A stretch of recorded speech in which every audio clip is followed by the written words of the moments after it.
insecure health problems. Yeah, quit talking I about just don't those. think we should bring those up again. Yeah, on the Oh, stream. You mean this fungus, is definitely not lol. the atmosphere for that.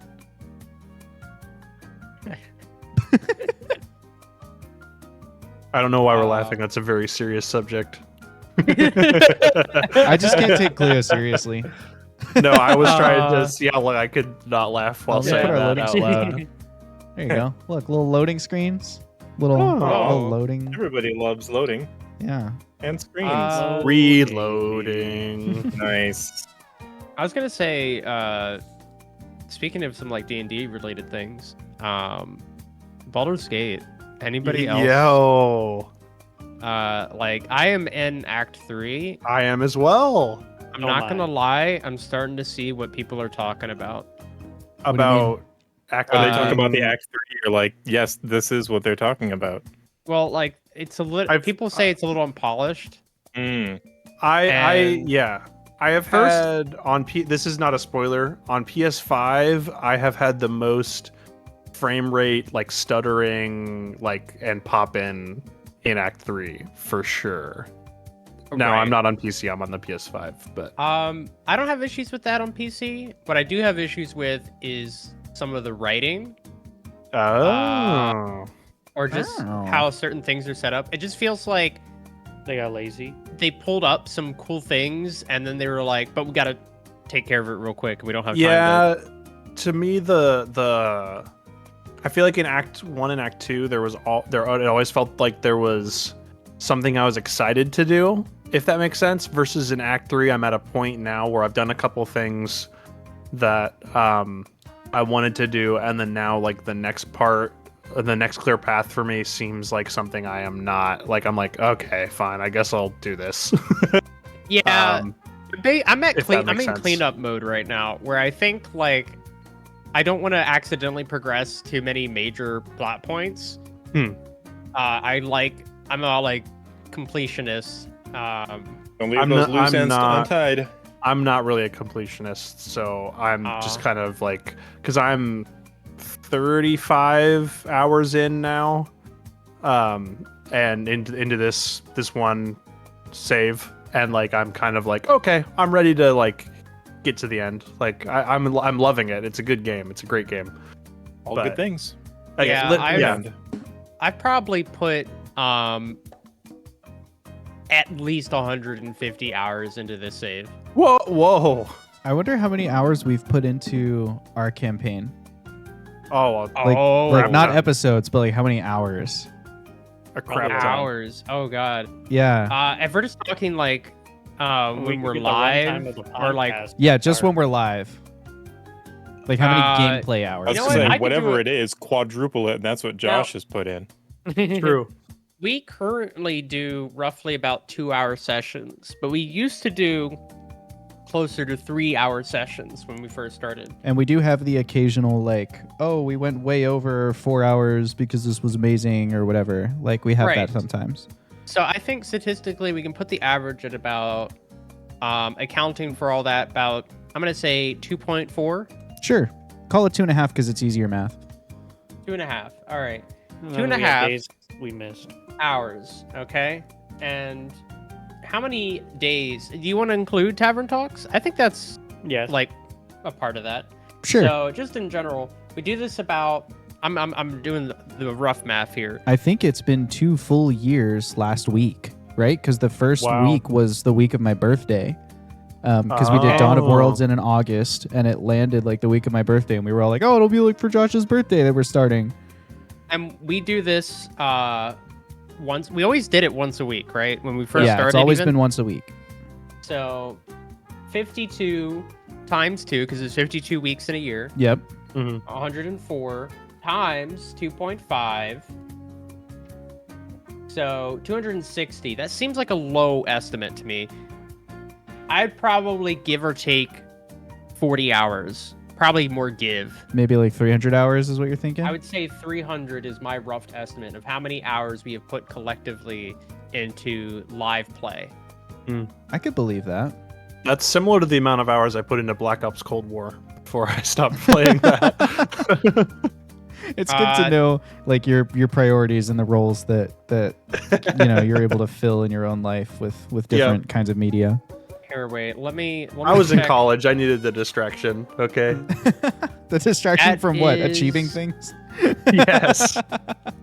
Not even a quarter of the amount of hours I've put into Crusader Kings. Mm. I've put nearly 1,300 hours into Crusader Kings. Dang. Most of that during college. When say, I probably shouldn't have been. I've never put. I don't think I've ever put like over 500 hours into anything. Well, not anything, any video game. I've never just invested a on lot of time into anything. Just in Steam alone, I think I've put into 5 different games over 500 hours. That's crazy. I do that with Zelda games, or at least with Breath of the Wild. I could see that. What's interesting for me is I feel like Halo 5 is up there for me as far as games that I put a ton of hours into, but that was on my Xbox in high school. So I don't really have a way of tracking that now. Yeah, I can only track easily what's in my Steam library. It's There's also- obviously a lot of games I've played on console. It's also hard to know if like time-sucking activities count very much in high school because you didn't have to really do them at the expense of much, or at least I didn't. Like Sure. I invested a ton of time in Halo 3. But it's not like it was really taking it, like it wasn't much of a sacrifice. So I don't know if that's really like I don't know. Maybe I that's mean- still a thing. I don't know. Okay, I definitely played more Black Ops Cold War than 300 hours. Because I have it on my Blizzard app. I need to see because I put 235 hours into Modern Warfare 2, and I'm pretty sure I played more Black Ops Cold War than Modern Warfare 2. Nice. I will say that I definitely put the majority of my hours during college into a lot of the games that have like over 1,000 hours. I say that like it's more than 2. It's only 2 games I have over 1,000 hours in. Minecraft and Terraria. No, I'm boring. It's all map game, as my friends call them. Europa and Crusader Kings. Oh, I would have I thought have map Satisfactory would have been pretty high for you too. Oh man, I love Satisfactory. I've sunk so many hours into that game. I think League I is have probably it my as- most played game. I have 100 hours in Halo MCC just on Steam, but I also played that on my Xbox in high school. So I only got 80 hours in Satisfactory, believe it or not. Wow. What about Factorio? Oh, maybe that's what I was thinking of. Factorio, it was up there. I know you love your Huh. optimization. 144. Just about as much as Played Up, which is in the same vein. Played up. Yeah, it's optimization, I know the game, just of yeah. a different kind. That's true. I don't know. I love my optimization, but I need to have some fun. And I mean, that's good when you're looking at games. sometimes I get stuck in the optimization grind, and that actually is the most unthing for me. Like it feels rewarding, but then I feel like I'm doing work rather than enjoying the Yeah. actual fun of the game. Ye old Skinner box methods where you find out that you have been looped into engagement rather than enjoyment. Correct. I will say, for a game that I really love, I only put 200 hours into Mass Effect, but that's also because it's Mass Effect. You don't really, unless you're replaying it, you don't put more into it. No. that is fair. I would love to know Josh's hour count on Halo Infinite. I feel like that's pretty high. Oh, I can go look it up. Hang on, let me open Steam. You might be surprised at how low it winds up being. We'll see. I know. I'm such a social gamer. I just don't put that much time into games when I'm not playing with people. I was about to say, yeah. I know that about you. Because I'm a friend who knows things about his friends. Aw. Sometimes. Sometimes I don't know have things. 303.5 hours. So I have as much Halo Infinite gameplay as I have this D&D campaign gameplay. There you go. Oh my goodness. I didn't know you had played that a much. lot of I played a lot of Halo Infinite on Game Pass, and since I don't have Game Pass anymore, I don't have an easy way to find For that, comparison, but I would guess I I have have a just over similar 450 hours played of Ruby Grim Eclipse. amount. Oh, really? How did you manage to put that many hours into that? I think I achievement hunted that game. I think I may have gone through and like done all the things. Oh, okay. I was like, I don't remember playing it nearly that much with you. There's just not that much game. Like, I'm just checking all the other games I have installed to see if any of them are over there. I played Among Us for 7.5 hours. There you go. That game that's wasn't fun the impressive. first time it was popular. Really? I enjoyed it. I thought it No, was I fun. didn't think it was fun. What game? Sorry. Among Us. Among Us. Among Us. Oh, Among Us is great if you play in like a LAN party setting. That's when it's fun. 15 minutes of Sea of Thieves. I Oh think my it's the goodness. same Like that 15 game. minutes Cleo had. I think I tried it when That's Cleo not a did. good ROI. Yeah. Here, wait. I gotta look I that like up. Sea of Thieves. Yes. No, I've actually surprisingly have 4 hours in it. Oh, 4 hours. All right. You must have gone back. Because I remember we started playing, immediately got like boarded and griefed by someone, and Cleo and I were like, nope, and uninstalled. I think I uninstalled, but I might have launched it ahead You of played time with us like once more. to fix settings, or maybe I did play with somebody. I don't know. I don't know. I don't know. No. The I don't game- know. What do the The numbers game on mean, Mason? Steam I put the most hours in is Civ 5 at 182.2. And then Hades is second at 130.9. Hades is a good game. You're It coming is. in a little quiet there, buddy. I don't Is know. this better? Yeah, that's better. Thanks. I've only Okay. perfected. How many games have you perfected? I've only perfected 3. What does perfected mean? Like full 100%. achievement? Oh, I have All the 100% achievements. Zero All of them. games. All Pokemon the Steam Emerald. achievements. I 100%ed Pokemon Emerald. That's a 3rd gen one, so there weren't quite as many things to 100% as there are now. But Hades, I'm the closest on. I have 42 out of 49. I think I 100%ed Halo 3. But that's just like there's however many skulls, and then you're pretty much 100%ed. I did beat it on Legendary with all the skulls on. So I think that's probably the peak of. I think my proudest is Deer Simulator, your average everyday deer game. 100% that one. Wow. I love that you 100%ed it. You're like, so you guys want to play D&D, or like should we just keep talking about other games? And we could talk about other games. No, I'm kidding. So okay, where we left off, because last week was a tavern talk, so we should sort of reestablish where we were. Where we left off, there's an airship, right? Y'all built an airship. You named it the Cug Boat, I believe. And the Cug Boat was built from the wreckage of like a small yacht. Basically, it sleeps like 25, but you used it to evacuate 40 monks from the top of a mountain that was under siege, and you sent them away with Bruiser and Gunner and Radford on board the airship, while the 3 founders, Fox and Jeb and Owlin, went down the mountain because they needed to get something from Thraxenhau, the frozen dragon, who lived in the mountain and who was under siege. And so he was down there fighting with the army and some other dragons and things, and so they needed to get down there and get involved.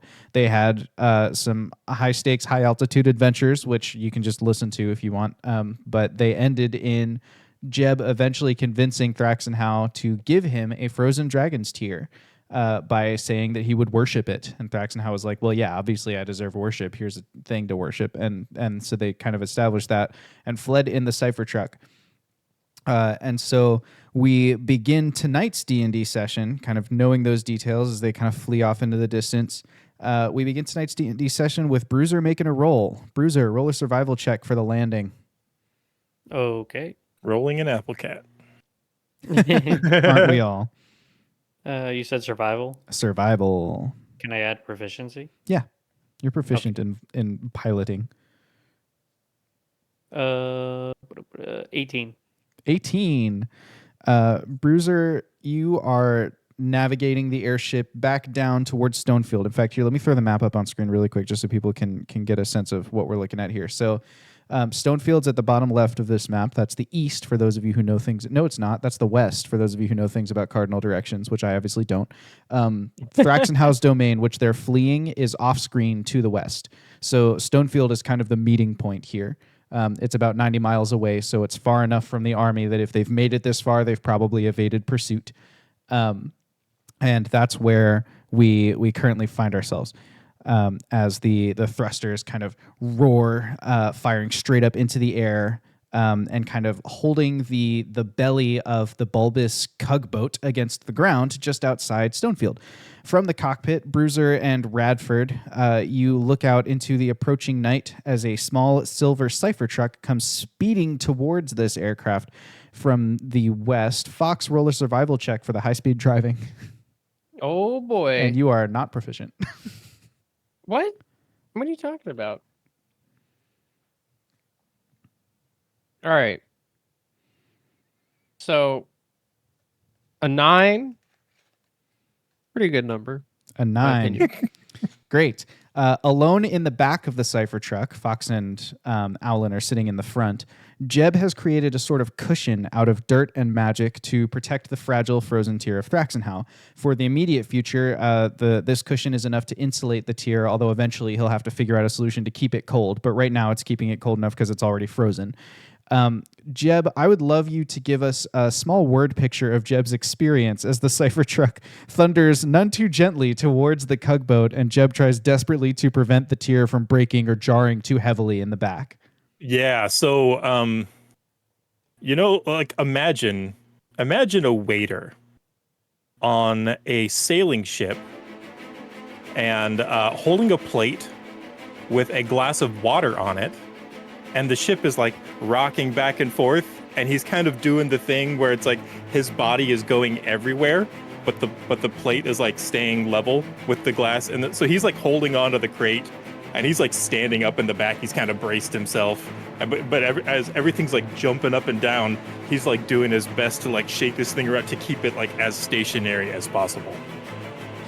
Awesome. So Jeb's back there, like almost like how a chicken keeps its head still when the rest of it moves. He's just back there trying to hold this poor container steady. As you know, Owlin, bring us into the conversation in the front seat as Fox is driving. Owlin's trying to navigate. The sun is rising directly ahead of you. It's in your eyes. It's hard to see what's going on. It's, there's this whole mess of everything. You're kind of emerging from bad weather into muddy, rained on road. Like, bring us into that conversation. I think if we go west this way, we will hit. Yep. Oh, what's that? No. Which way is you okay back there, Jeb? Need a little work. That's we awesome. should get a tune-up for this when we can. As the truck pulls to a halt in front of the cugboat, you get your first real chance to admire your work. On constructing the cugboat, that is. A clear curved dome protrudes from the front of the craft, housing a small cockpit, and behind that dome stretches perhaps 100 shins of main deck, the flat wooden top of the cugboat. At the aft end of the vessel, that's boat language for back, at the aft end of the vessel, there is a squat, wide room with a steel fence around the top serving as a lookout's nest. Beneath that tiny little tower, about halfway down the ship, the aft balcony juts out, complete with a wooden railing. On hinges, the entire aft balcony can lower to a 30-degree angle, creating a ramp that you can use to climb on board or load supplies. The belly of the cugboat sticks out to the left and right in one smooth curve that stretches under the craft, giving it the appearance of a horseshoe from behind, with the flat side at the top. As we discussed last week, you're loath to leave the cipher truck unattended, and for that reason, you've chosen, I believe, correct me if I'm wrong, players, to send Jeb and Gunner to Geim with the cipher truck while the rest of you take to the skies to search for Kay and complete your other objectives. Is that right? Did I get the people right? I believe so. Okay, great. So they'll be taking the frozen tier back to Geim to wait for pickup. That also means that Jeb can just magically keep it cold with Ray of Frost or whatever he wants to use to achieve that the whole drive, so that's great. And Jeb's attuned to a rod, so no issue with Wingle digits there. All good. So let's zoom in on that farewell briefly. Use this opportunity to, as you're entering the scene, you're all standing right in front of the loading ramp of the cugboat here. and use this to give us a short description of your character post-battle. How has their attire or demeanor changed if necessary, and all that sort of thing as they split. Whew. All right. So, Jeb,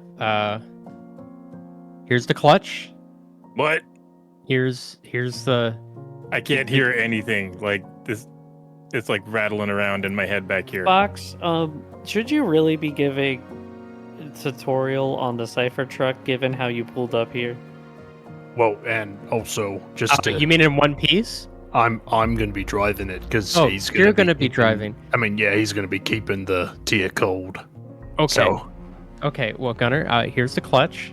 yeah, I was there when Bruiser drove it. I Here's remember when we did a whole string of heists, and Bruiser was the one driving it, and I was in there too, and I watched him do it. I'm Listen, just trying to Gunner, what- think of something to say where I can keep talking to you and maybe you won't leave right away. So can you just do me the favor and pretend you don't know how to drive it? Well, I not one to get touchy-feely necessarily, but I appreciate that, and it's not going to be too long, till we see each other again. It's going to be fine. Like, Yeah, we'll be fine, Fox. We'll be No, in an I- airship. Sorry, I know you'll be fine, Gunner. I'm worried about my dear baby, the cipher truck. Aw, that's sweet. Oh, the cipher truck. Why were you driving her like that? I was driving her the way she wants to, wild and free. That's true. Hey, Fox. Yes. I have something for you. Oh. And Jeb looks a little tattered in his clothes. We've been through a lot. The edges of his jacket on the bottom are kind of torn up, like the seams coming loose a little bit. It kind of looks like the frayed ankles of a pair of jeans. And he takes off his hat and plops it on Fox's head and kind of pushes it down a little bit. Oh. I want you to hang on to this for me and give it to me when we get to the other side. You're just gonna be driving the cipher truck, right? It's a little ways to Geim, and we already established that Gunner's going to be driving the cipher truck, but I just know you don't like heights, and you're going to be up really high for a while. And I think, I don't know, just felt right. Hang on to it for me. Keep it safe. Something to keep you focused. I mean, if you Don't don't make want me- it, that's fine. I mean, I didn't mean to make it like No, awkward or I'll- anything. I'll take it. Just don't make me come back after you, Jeb. Well, if I do, just promise not to kill me again. All right. I'll be fine. Drive safe. I know you're not driving. Yes, please drive safe. I mean, yeah, I don't drive the way I don't know. I thought I was gonna say something like I don't drive the way I make explosives, but I do very precisely, actually. Yeah. So, A little explosives, like a little put, but not a boom, boom, boom. yeah. Yeah. All right, you two. Gunner, you remember the hell we went through to get Jeb. Let's not set up a situation where we have to go through that again. And Jeb, Yeah. I'll make sure to get this hat back to you, okay? I believe in you. That means a lot from you, Jeb. Thank you. Gunner's I'm gonna. going to fabricate some springs. Oh, nice. Yeah, Well- to keep this ride smoother. Great. And then Gunner's gonna hop into the driver's seat, and he's wearing his normal attire. At some point, the white T-shirt that he'd been wearing under his overalls. At some point during the events of the last couple days, the sleeves somehow got ripped off, so he looks even cooler. But he gets into the front seat, and before he closes the door, he tosses his hat out to no one in particular, and unless someone actively tries to catch it. He's I mean, just gonna Fox toss just it out. kind of like reactively tries to catch anything thrown in his general direction. Okay, and So he he's catches like, it. He's like, I mean, it just seems like we were giving out hats for some reason. So Wait, go. Gunner. oh, And okay. Bruiser will run to the driver's side window. And is like, Gunner, anyone driving any vehicle really deserves top quality sunglasses. So Bruiser will hand him sunglasses for the car to look cool Yeah. in. So there you go. Gunner Fox, puts I on the think it's- sunglasses. I think it's an upgrade, Gunner. Appreciate it. Thank you. Is Fox is just gonna walk up behind Bruiser and put Gunner's hat on him. So is Bruiser's new outfit style like just Dom Toretto chic? Like, is that pretty much the vibe here? I suppose so. Love it. It is now. Gunner had a Alright. brown bowler hat, so that's what you have. What you have Nice. now. Nice. Drive safely, Gunner. You know, listen to all the things I taught you, and you'll be good to go. Thanks. And I'll listen to like what Fox said about the No. clutch or whatever. Nope. Well, hey, Yeah, I ignore know the where clutch. the It doesn't pedals do are. anything. It's a useless pedal. That's what they say. All right, let's go. All right. All right. Bruiser gives the car a pat, and then steps back. And as you kind of split off in different directions, the rest of you head back onto the Cugboat. Bruiser heads back to his place in the cockpit. The rest of you just stay on that rear balcony, at least for this brief moment as you begin taking off. The Cugboat's thrusters stop firing, but the ship, weighed down as it is, doesn't actually climb on its own naturally like it should. The wood that you've used to construct it is naturally buoyant, but because it's overweight, you still need to use the thrusters to get back to altitude. And so painfully slowly, you watch as the two thrusters mounted to the left and right side begin very, very slowly rotating 180 degrees. So they're, instead of being aimed straight up, they click, click, click, click, click, rotate around until they're aimed straight down. And then they fire back up again, now lifting the Cugboat lazily back up into the air. These thick kind of clouds of smoke and dust being kicked up by the force of them. They don't actually burn fire, they burn wingle digits. But just being so close to the ground, little grass and dust mites and stuff are being kicked up. And so there's this kind of huge puff of everything that kind of curls around the Cugboat and helps sort of obscure its takeoff. You head back up into the air and into the thick clouds that are blanketing the sky. And so although the sun is rising and it's day, you're eventually obscured by that thick cloud cover until the Cugboat will kind of pop out on the other side as it reaches altitude and the thrusters move to more of like a 45-degree angle to give you some forward momentum. And that's pretty much the prelude to our adventure continuing. But before we know what it means, we need to talk about one other thing. We need to talk about travel and the cost of travel. So I've been looking into the speed, and I've done my best to take all the math out of this part for you, so that you just have the easy numbers instead of having to count them. My understanding is that your goal is to start by going to Gaim and offloading the monks. Yeah. Okay, great. So to do that, And also picking up Laredith. Yeah, Wash, you have a hand up. What's up? Oh, I just wanted to interject and say that Travel and the Cost of Travel is one of the books of the Jebediah Peppermint Chronicles. There we go. That's a good one, yeah.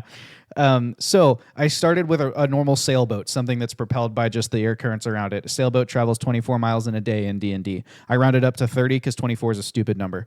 So your airship, without any thrust, without using any wingle digits, can travel 30 miles a day. You've got flaps and a rudder. You can totally steer up there, and you're just kind of... You're just kind of subject to the whims of the wind, which is probably another Jebediah Peppermint Chronicle. Mm-hmm. How many miles in a day can you cover on horseback in D&D? I don't know. I hadn't looked that up as part of this math. Oh, I'll Google it. Yeah. The thrusters, therefore, I compared more to a large ship with a team of rowers. The thrusters can get you up to 500 miles a day. When I pull our map back up here, this map of Urada, 1 hex represents 30 miles. So the airship travels 1 hex per day naturally, or it travels 6 hexes per day at full power thrusters. You are 30 hexes from Gaim. So either 30 days at 1 hex per day naturally, or 5 days at full thrust. However, your ship is overweight. So right now it will take 7 days at full thrust to get there using the thrusters. I did the math again on how many Wingle digits you have. I gave you a very generous amount, something around 67,200 Wingle digits that you have, like between what you were able to offload from the Cypher truck and whatever. Alan has about 7,000 on his person somehow as Sure. well. I don't know how that works. Let's but- include that in this count then. Basically, pooling together your available resources, you have enough Wingle digits for 7 days at full thrust. So you can make it there, except that overweight, the engines have to work harder. So what you have is 5 days of full thrust, and you need 7. So there are basically 12 hexes unaccounted for. However, I'm going to let someone roll to make the thrusters more efficient. Somebody can tune those thrusters if they're willing to rappel from the side of the ship, get down there and like tune. That can be one of the things we can do. Alan would. Yeah, so Alan would also that'll try be to an do that, option yeah. for you once we get to the adventure. But I just want to kind of set the stage for what you're working with here. So you're covering 900 miles, and you've got for sure you're going to spend 5 days doing it. And then the question is, do you have 12 extra days of being propelled naturally, or can you do this all with your engines? So all you need to do is roll some artificer checks to figure out how you tune the engines. And that determines whether this trip will take you 5 days and then 12 days of drifting, or whether you can do it in 7 days, basically tuning the thrusters so that you're not being penalized. And how for many being days overweight. of drifting if we didn't even... If you didn't do any, it'd be try? 30. 30. That's a whole month. That's crazy. Okay, cool. Didn't you say these thrusters could also burn conventional fuel? No, I gave you the option last week to decide which of those two things they burnt, and you didn't take it and make a decision. So I chose for you when I did my prep for today because I realized I needed I to think know. Wingle digits make sense. So It Okay, does. never mind then. And you anticipate, for what it's worth, you anticipate finding another 60,000 Wingle digits in your coffers when you get back to Geim based on Joffrey's last reports that you saw. Cool. So that's what's nice about having a business. that is nice. It is true. It's being a biz. It has multiple revenue streams also. So now that we've knocked that math out of the way, we zoom back out to the ship taking off into the clouds, and the scene's cool and cinematic, and you know what that means. It means it's story time at the Wing Badger Tavern, and we will be right back. Zanir, Gontaeus, Kotex, Owara. Long ago, the four ancients created a world in harmony. Then, everything changed when the chat amped magic. Only Kelnor, master of good vibes, could stop them, but when the world needed him most, he vanished. 2 years have passed, and four adventurers have discovered a conspiracy, a company selling magic. And although their roleplay is great, they have a lot of XP to earn before they're ready to save anyone. But I believe they can save the world. Let's meet our adventurers for tonight's airborne adventure. Hello, I am Jake, and I play Alan Woodrear, the Azamar Barbarian Artificer, who will be featured, it seems, more prominently in this adventure, but I also play Gunnar, the Hemetetian rogue, who we just witnessed embark on his own little thing at the beginning. So there you go. Hello, I am Cleo. I play Fox, and just Fox as far as I'm aware currently. I did play Riley before, but we're not going to talk about that. You're going to have to go back and watch that. I am a rogue bard changeling, and I'm going to have to get over my fear of heights very quickly. Hello, I am Trevor. I play Bruiser, the inquisitive rogue winged badger, which is a homebrew race for those new here. He is most definitely not afraid of heights and loves flying and the adventure of it all. Yeah, I'm Wash. I play another homebrew race character, Jebediah Peppermint, the molefolk gun wizard who spits fire and spires spit. But tonight, I think I'm going to be playing Radford, the white dragonborn monk, because he's actually on the ship where all of his peeps are. And you know what they say, you got to be where your peeps are. That's what they say. And I'm Josh, your Wing Badger Game Master. I play everybody else. Without further ado, let's get back into the adventure here. So as the ship is climbing through the clouds, the sun is rising on the horizon. The rising on the horizon. The three of you being Fox, Owlin, and Radford, are standing on the rear balcony of the ship. The rear balcony, in particular, like I said, it kind of juts out from behind, so it's the full 30 feet wide. The ship is about 30 feet across from left to right. You've got a hand up. Yes, Cleo? I am not sitting on that balcony. Are you just like rushing in as fast as you can? As soon as we got more than like 20, 30 feet off the ground, Fox was like, this is cool, and went inside. Okay, so two of you are standing on the balcony where a wood railing prevents creatures from falling off. It's about 50 feet long, 30 feet wide, and it extends just far enough back that if you're standing at the very back of the railing and you crane your head up, you could see a creature standing in the nest way up above you. However, Fox has rushed across the 50-foot balcony and is fiddling with a giant steel door that has one of those huge, like, circular, like you see on bank vaults. This is the hatch. It's an airlock because the inside of the ship is pressurized. And so Fox, you start pretty low in the air, and so you're able to successfully open this because there's not a whole lot of air pressure fighting back against you yet. So you open that, get into the airlock, seal it behind you, and open the inner door.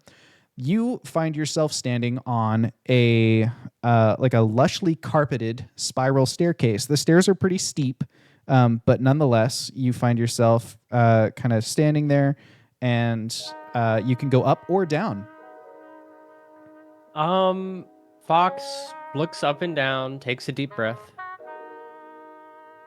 kind of grabs the brim of the hat that Jeb gave him, and rubs it a little bit, and he's like, all right. And he's gonna head to the mess hall. On his way, he looks down, and this entire time, he's always used his magical armor to change to however he feels. And lately, he feels like he's been really kind of just digging the chill vibe, especially right now because it's a distraction from being thousands of feet in the air. And so he's definitely taken on a more monk-like appearance, not in the same colors, but in the same style as the House of the Rising Sun. And in case using red as his primary color with highlights of white underneath. And moves in and sits down. He's like, I'm just gonna find something to eat. Sure. So Fox heads across. It's basically, it's only a couple steps to get across the staircase because even though it's opulent, it's fancy. This was a pleasure cruise basically. So this was a yacht for rich people. So there are still vestiges of it being really nice and fancy, even though it's been hastily repaired and it's smashed against a mountain and all that stuff. So anyway, there's some carpet in the stairs. You step across the landing. Instead of going up or down, you go directly across from the aft balcony and you find the door to the mess hall. It's just kind of your standard wooden door. It's no like creaking on the hinges. The floors are still carpeted, so it slides open nice and smoothly, and it reveals the mess hall. The mess hall is the full 30-foot width of the craft. It's maybe 60 feet long, and it features a long table down the center with bench-style seating on either side of it. So that leaves just enough room along the walls for a creature to walk comfortably without bumping into chairs. Hanging from the ceiling are several broken Wingle-digit-powered light fixtures. These were one of the things we opted not to repair in our haste to escape, and a few of the more industrious monks have actually hung just some old-fashioned oil lanterns from these. So the room has kind of a flickering warm light as you walk through. You take any seat at the bench. You kind of, you inhale the smell of food. You can see the flickering light kind of dancing around. It's pretty cozy and warm in here. And before long, the table in front of you is covered by a small plastic tray, which is brought out by a towering giant of a creature who has been working away in the kitchens. This is the mountain, 7 feet wide, 6 feet tall, if you recall. And so even though the room is technically like there's enough space to walk without bumping into chairs for the mountain, he's still weaving to get where he needs to go. But he sets down a tray in front of you, and you can see that although it's a meager meal of probably like some dried foodstuffs that they took from the Sunset House, stuff that can be packed in ice and will just last a long time. And maybe like a bowl of, broth soup where there's not a whole lot of other substance to it. But he looks down at you very proud of himself at what he's made. And you can see the food is like at least prepared well, even if there wasn't a ton available. And he just gives you a big thumbs up and a grin. I give him a thumbs up back. Yeah. He seemed to be a half decent cook. He pats you on the shoulder enthusiastically, which because he's so large, kind of like, makes you kind of judder in your chair a little bit. And Whoa. yeah, my camera just died. That's okay. And kind of like makes you shake in your chair a little bit. But then he walks away from you, leaves you to enjoy your meal. And that's what you're doing. Is Fox doing anything else as he eats, or should we cut to the other characters? Go ahead and cut to the other characters. Sure. Fox is just gonna relax. Yeah, we cut back to the aft balcony where Alan and Radford are standing together. Aft. It just has a weird mouth feel. It is a bit of a strange terminology. However, in my experience, the naval parts of any sort of armed forces generally has a lot of different terminology than what us infantrymen did when we were a part of, or when I was a part of the armed forces. There was when we would meet up with the naval folk. You were a soldier? I didn't know you were in an army. Oh yes, I guess yes. We, I don't bring it up very often. A lot of the founding members of Four Guys know it about me, but I guess it seemed more relevant back when we started the company as opposed to now. But yes, I was once in the service. I was in the. Were you nervous in the service? Well, it felt like the right thing to do at the time, and I was in the one of the regiments that marched on Rust Free back when that was, it feels like ages ago. But shortly after that, I went back more to my researcher roots, because before I was enlisted, I was obviously at the library studying to become a scientist. And then when the city became stainless, I kind of got back in touch with that side of myself, and that led me to meet the other founders. Oh. But so is it like short? Is it short for after? Or is it short for like... Well, you see, I was in the infantry. I was never in the Navy, so I am not sure what it fully means. However, I do remember some interesting interactions with other people that were in the Navy, and they had completely different terminology for almost everything. Interesting. Than what we were used to. Yes, I think just the shorthand, things like aft and bow and different words like that are one syllable and easy to communicate. While makes sense. The seas are chaotic and stuff. Yes, I think that makes communication very much easier for them, as opposed to we had a lot more of hand signal type communication that we were trained in. Yes. Yeah. And so there's different ways of communicating efficiently, but Radford kind of leans forward with his elbows on the balcony and just kind of hunches over and stares off into the horizon. Boss, it's I'm trying to think of what. I never thought we'd get this far.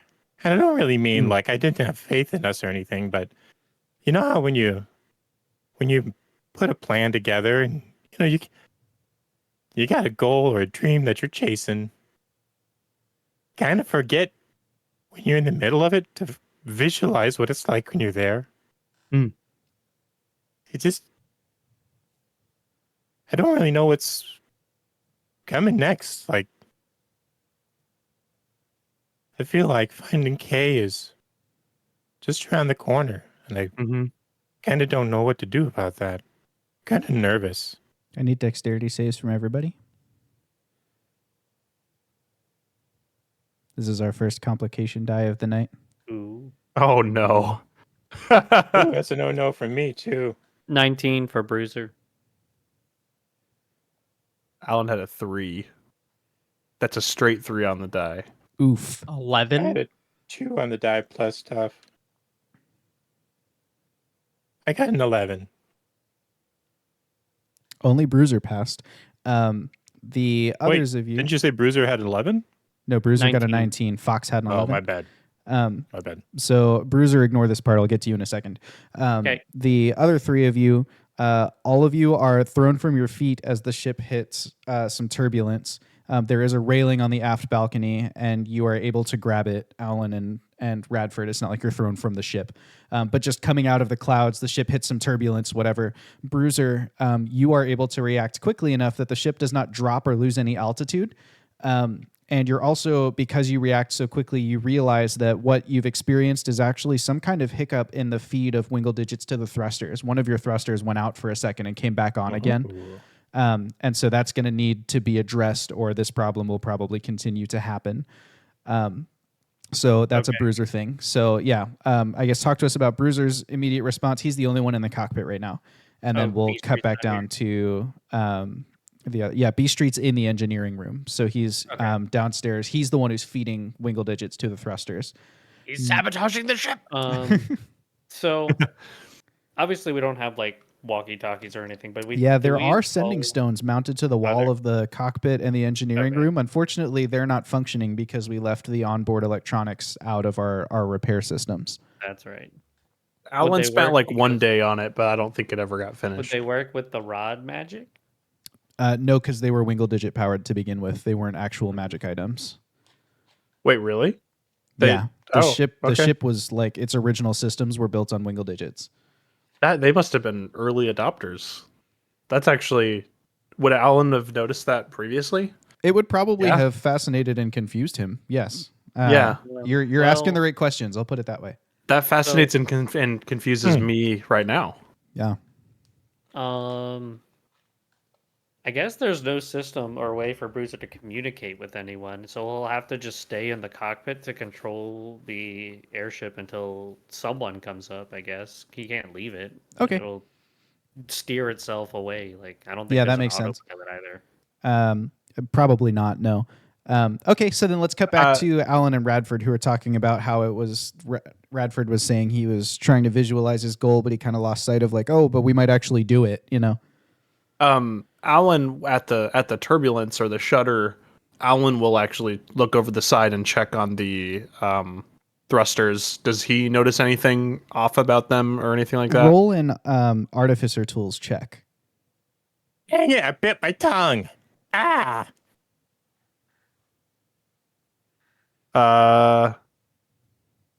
Sorry, 1 second. No worries. That's an 18. Alan would recognize what happened, yes. Okay. I'm sorry, Radford. I need to go check in with Bradford Street down in the lower decks to make sure that the Wingle digit feed to the thrusters is going all right. Otherwise, I may need to go down and repair them, I think. Okay. But I would love to resume this conversation later. Sure. I think I'm gonna, while you're doing that, I'm gonna go up to the top and take a look around. Perfect. We'll talk again soon. Okay.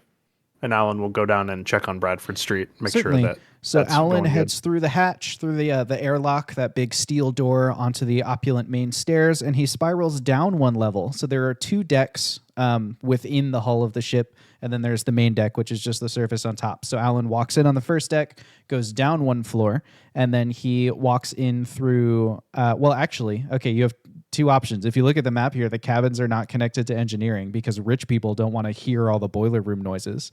So you can go across the main deck, or you can crawl through the underbelly.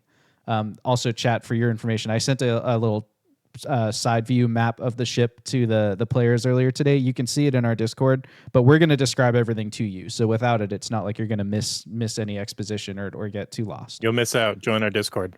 Alan would walk through the main deck because he hates crawling through the underbelly. Okay. He's done it already to try to put so the ship Alan and together. Radford he actually hates it. walk upstairs together then, heading that's towards funny. the main deck. The two of you go up the spiral stairs, push open That awkward the thing where you're like, all right, well, we'll see you later. And you both walk in the same direction for a while. Yeah, I mean, Alan's new on the ship. He doesn't really know his way around yet, so it's fine. Alan helped build it. What are you talking about? That's fair. Anyway, you get to the top of the stairs, spiraling up, and there is a hatch, another airlock hatch that's set as a trap door. So again, the hole's pressurized. So you go into the hatch, close the floor behind you, Feels and good then out open here. the roof, which is another trap door onto the main deck, another big steel door. You swing that thing open, it lands with a clang on the wooden deck.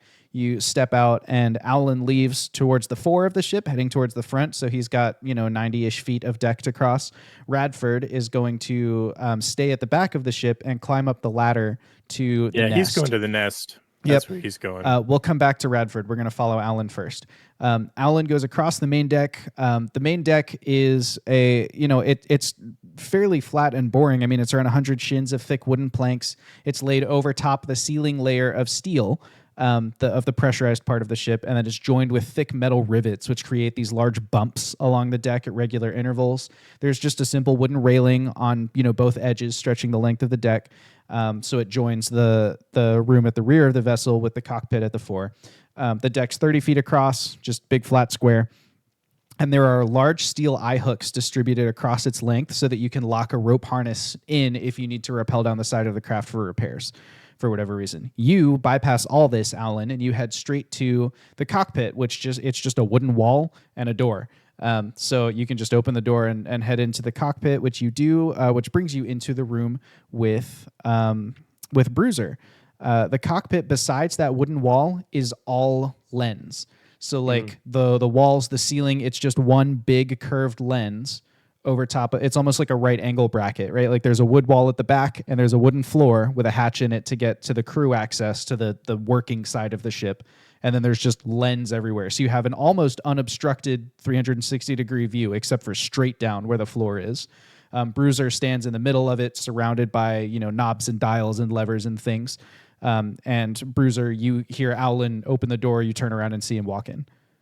Oh, Alan, thank goodness you're here. There's a problem with one of the engines in engineering. Do you want to take control and I go check it out, or do you want to go check it out and I'll stay here and keep the ship steady? Yes, I actually came here to let you know about it in case you didn't know, but obviously you do. And I will go check it out and report back to you on what needs to happen. I sadly suspect that with the rush job that we did putting this all together, that one of us may need to rappel off of the side of the ship and try to do some in-flight repairs, which doesn't excite me too much. I could do however, it. I don't mind. I also could do it as well. I believe that you are more skilled at piloting the ship than I, so I may be better used rappelling off the side of the ship. However, I do acknowledge that you have the ability to fly and I do not. So there are different risk factors going there as well. One other thing. Yes. I don't know if we'll have time while we're in the air, but at least when we ever can add or repair, work on this more, we definitely need some sort of communication system between the cockpit and the engine room or whoever. Yes. I regret that in the one rush day I was able to work on the electronic system. Yeah. I wasn't really able to get anything working. However, in that time, and I'm sure you noticed this as well, it kind of confuses me.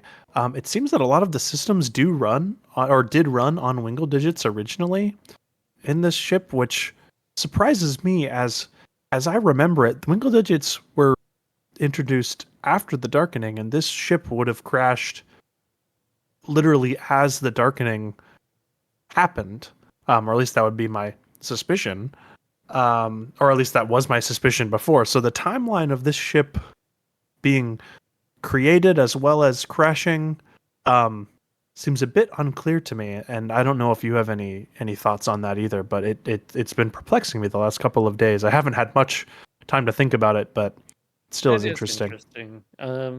If it was at full capacity or above capacity like we are, then it most certainly wouldn't have been able to stay up if it was running solely on Winkle digits. I mean, we were able to get it running solely on Wingle digits. Yeah, We are but doing like that now. well, yeah. Sorry, I misspoke. That is all right. That's all right. It wouldn't have been able to stay afloat without, magical thrusters. Yes, which is why I just think it's interesting that parts of it seem to run on Wingle digits. The timeline just confuses me a bit, Maybe they especially were if this added is after. perhaps, but I don't know. It's just quite interesting. It It makes me think that either I don't know. Anyways, I'm I'll gonna have a go check second on the dive engine attention room and pool. let you know. Yep. Again, No. no. So Alan's gonna head right back down to Yep. the engine room. As Alan heads back down, Fox, I want you to roll a d20, count through your inventory, just loop around when you hit the bottom if you do, and like starting at the top, and whatever item you land on was either lost or damaged in your escape from the Frozen Fang. So that's this complication. Alan, you reach down to the floor. The cockpit's pretty cramped. There's only about 10 feet of actual floor in it. So directly behind Bruiser, there's another hatch in the ground that leads to the crew stairs. So you reach down and just open that hatch and kind of slide down. And the crew stairs are not opulent. They are not fancy. This is entirely functional. They're little more than like hooks protruding from the hull of the tugboat. So you're on the inside of the sloping front hull, and there are basically these big iron loops coming out of the hull that you can hang on to and go down. So it's like half ladder, half stairs, if that makes sense. And you can follow the slope of the hull towards the crew quarters on the first deck, or the fore storage area on the lower deck, or the tunnels that span the underbelly of the craft. So Alan's going to head down to the lower deck and kind of push his way through the storage area to get to engineering. The storage area we'll just touch on briefly here. I'm sure Alan's not spending any time looking around. This is the larger of the two storage areas on the ship. So there's one at the aft and one at the fore of the ship. Shelves line the walls. There's a small kind of 5-foot corridor in the middle. It's pretty squeezed because, storage is at a premium. And then there's these thick steel hooks that kind of are steel loops on the wall that you can strap down cargo to. A bunch of those have been torn free in the wreckage. So there's kind of like a scattering of sharp steel bits on the floor. And there's all kinds of wreckage and detritus and dust. The storage areas, being at the front and back of the ship, got the least attention in the reconstruction. They're not the part that smashed. So there is still a bunch of unexplored rubble here of whatever might have been on the ship in the past, papers thrown about, boxes, whatever, that just there wasn't time to explore and dive into it. Alan kind of pushes his way through, it's pretty damp from all the like melted ice and pretty tight. He kind of gets, maybe you get a splinter in an arm and you pull it out. You finally push through this room and all the junk on the ground. And through that, you are able to get to the engineering room. The engineering room, also cramped. It's an unusually hot room. It features several large hoppers of Wingle digits with circuits that are labeled in Elvish script, but the language is not Elvish. It's clearly some other language that uses Elvish. I don't remember if Alan's comprehend languages includes reading, so I'm going to bypass it for now, but you can let me know at the end of this exposition. Okay. But anyway, so it's powering the various systems of the craft, as well as a reinforced storage chest for Wingle digits to be used later.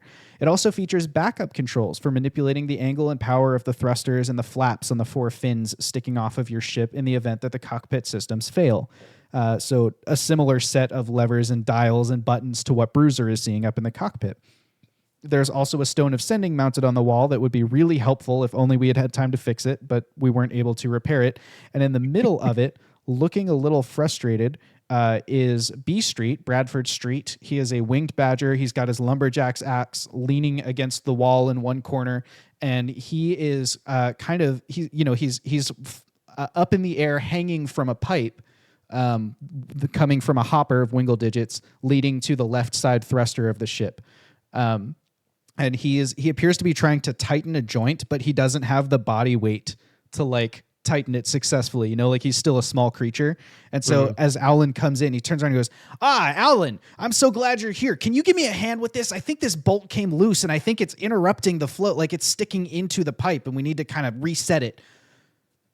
Yes, I can definitely help. And Alan will move to help. And then also comprehend languages does work on writing as long as you're able to touch it. Okay, great. We'll come back to the writing in just a second then. Owlin, make an artificer tools check for me to use. You've probably got like a wrench or a ratchet or something that you can use to tighten down this pipe.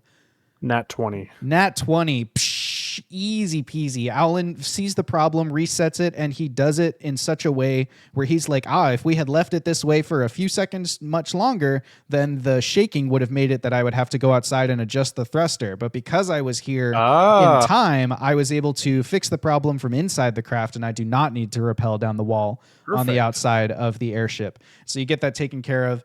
And B Street, his badger face kind of dripping sweat, his fur looking matted, looks over you and goes, thanks so much, man. This is not my area. And it's not like, we have a whole lot of a manual. I mean, I was willing and I'm happy to help, but like, I'm a lumberjack, man. Like I'm picking it up as I go. And I really appreciate you, stepping in to help me out here. Of course. I completely appreciate you taking this shift down here. And actually, I would be happy to take the next shift down here if that works for you or if you need a break. Wow, I would love that, man. I've been awake since before the attack on the mountain, and I could really use some shut-eye. Yes, please go for it. Sounds great. And he heads out the door, leaving Owlin in the engineering room. As he is about to head out the door, make sure you let Bruiser know that the problem down here was taken care of and that no more need for repairs is necessary right now. I'll make sure to do that. Thanks. Perfect. And you hear his wings kind of flutter out, and he just skips the pile of crap in the storage area by flying right over top of it. You hear at the very end, I've just rolled for him. You hear at the very end of the room after this big dexterous flight he takes, you hear a thunk, ow! And then he finally leaves. He has bounced off a shelf, leaving Owlin alone in the engineering room. Owlin, you are surrounded by, like I said, circuits and script and all kinds of interesting stuff. You realize that the language... This is Alan's theme music for being in an engineering room. It's like heaven for him. Owlin, as you're kind of looking through, you're taking it all in. It's written in Darude, the language. So Darude uses Elvish script, you've discovered, but the language is that of the Darude folk, which are the wooden alternatives to the Hemetetians, basically, or the counterpoints, if you will. And the writing on the walls, at least in here, is just labeling the different circuits. So you see one that says steering, and one that says life support, and one that says internals, and the internals one is the broken one that would do like the stone of sending and the lights and stuff like that. You're pretty confident that with enough time and your tools, you could repair this. It looks like everything you need is here. It just didn't have time to get hooked up and put together because you already spent a day on it. So all the materials have been, collated into the right place. You just didn't have time to get it all hooked up. So if you want, you could use this shift to kind of achieve that. Yeah, then Alan will do that while also making sure to pay attention to the other systems to make sure nothing is out of place or anything. Sure. Keep an ear out for anything, any sort of other problem. Roll another Artificer Tools check, and this will be the better you roll, the less often I'm going to roll complications for the next day. Oh, okay. And then we're going to cut to Radford is on deck right now. Middling roll, I got an 11. An 11. Okay. You do an average job, which makes sense. I mean, you're still like learning and tinkering and stuff, so you only have so much attention to give to like the dials and the readouts and stuff, Who has time to look at gauges when there's something to be fixed? Am I right? Exactly. We cut from there back up to the main deck where Radford, as Owlin kind of walks off into the distance, we rewind just a few minutes into the past here.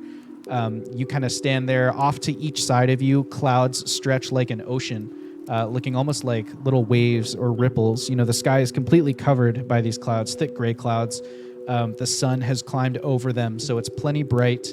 You can see whatever you need to see. Above you is a nice calm blue sky, and you are facing towards the back of the ship, or the aft, as we've established. The aft. That's right. At the aft of the ship, on the main deck, is the old spa.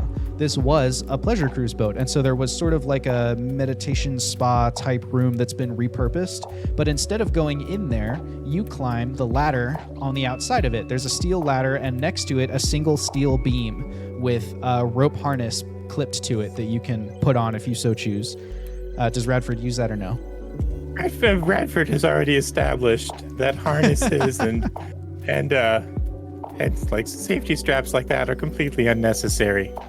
So no, he does not clip it on. Sounds good. Radford climbs up the ladder, doesn't clip into the harness. That steel like kind of railing with the harness on it just stretches up to the top and then forms an unbroken loop around the top of it and basically gives you freedom of movement in the nest.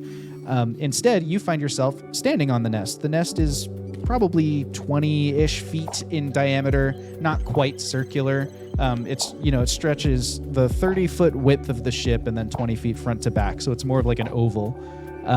And as you climb up into the nest, you get the first thing you notice is how cold it is. The unobstructed wind, blowing across the top of the nest is pretty cold, which for Radford and his white dragon heritage is probably just nice. It feels really good, man. It's loud. The wind rushing by is pretty loud, and the air's pretty thin. If you were to do anything particularly strenuous, you might have to roll some constitution checks up here, and it's unpressurized, it's high altitude. But for the moment, you're just standing, and that's fine. The sun kind of illuminating the bed of clouds, and as you finish your climb into the nest, you look over, and standing, probably as Radford knew, standing there keeping a little bit of a lookout, is Mockery, leaning against one side, wearing her harness. And just kind of, she's just looking off the back of the ship. She hears you climb up there, but she doesn't say anything. She's just looking. Had to wear a harness, huh? Worried you're gonna fall over the edge, huh? Yeah, I see. I see how it is. It was simply prudent. Yeah. We Sure, still care prudent. about what is prudence. Yeah. It's kind of a whole thing. Absolutely. Yeah. So what brings you up here? Well, I was thinking of getting a little bit of alone time, but Oh, I can go. Okay. You can take the lookout No, shift over here it's- in the cold, and I could go inside where it's warm and there's food. I mean, I wouldn't want to deprive you of this beautifully chilly air for maybe at least a minute longer. Okay, I can stay. You see anything? Just clouds now. I was trying to catch a glimpse of what was happening, where we left, but I think we're far enough away there wasn't much to observe. And she kind of pulls, she's a tiefling, so she's a fairly tall creature. She pulls the thick cloak that she's brought from the Sunset House tighter around her to kind of protect against the wind and the chill up here. She turns to you. What were you looking for with your alone time? Yeah. Well, just the whole... Actually, I was thinking about this little orc village that I visited a long time ago. And the pieces that I spent some time with there.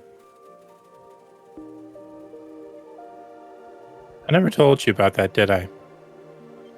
I don't think so. But our time was pretty constrained on the mountain, Yeah. You could tell me now. She sits down and kind of leans back against the railing, which, because it's, half the height of a creature, is pretty much just at head height for her now.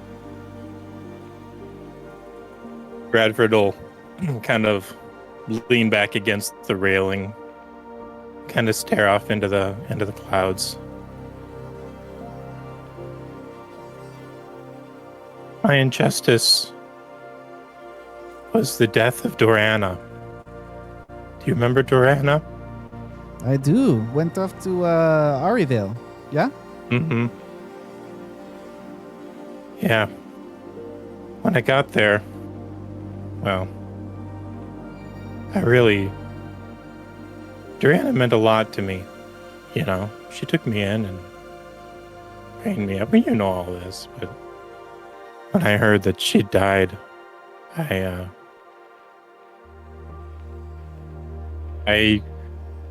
wouldn't let it slide. I wasn't thinking about what was prudent. I just didn't want her death to be for nothing.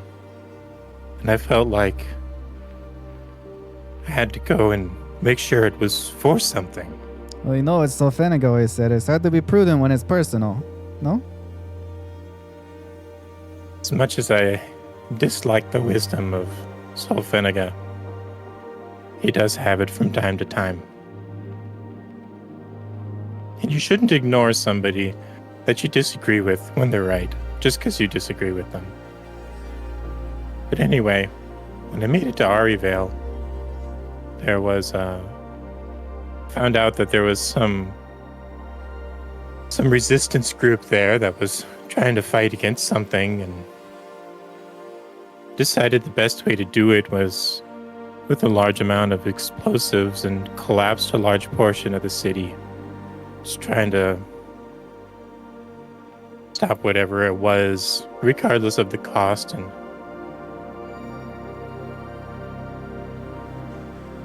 I don't know, Mock, she was just there on vacation. She just wanted to see the Jungle of Songs, and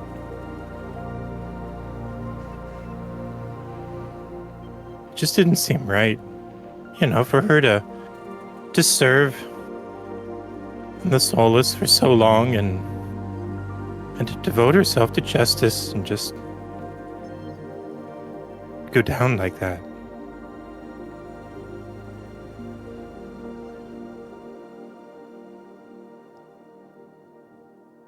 Anyway, I found her trail, picked it up, and took me to a little orc town south of, what's that one place? That one human city that's like super sketch. It sounds like you're talking about Aspesh. The whole Yes. nation of Aspesh is pretty sketch. Yeah, Hathamont. It's a little south of there, across the river. I had to skirt through there. It wasn't so great of a place, but I found them, a couple, a husband and wife, and I was gonna kill them.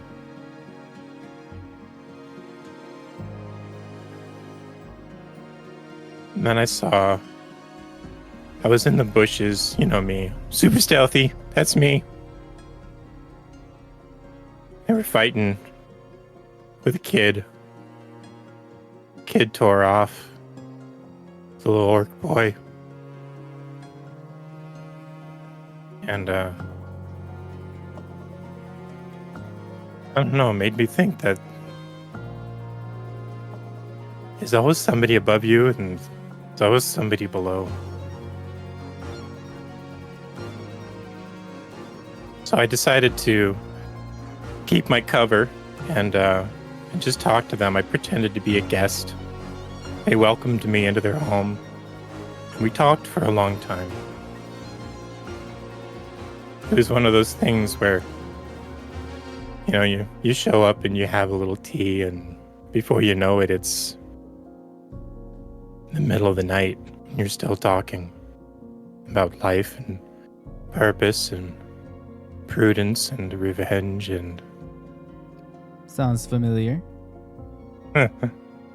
Kind of on brand, huh?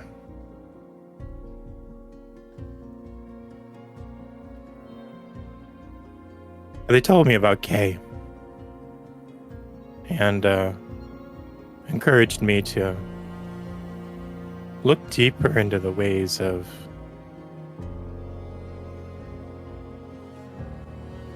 into the I don't know, I can't put it into words. Just to look into life outside of the regulations and the strictures of society. Think for myself. And what did you do? I like to think I'm still doing it. I like to think I'm still trying to find my own way. And it's, when you don't have the guiding principles of like those strictures, it's kind of hard to tell if what you're doing is what you're doing, It's right. It's difficult. But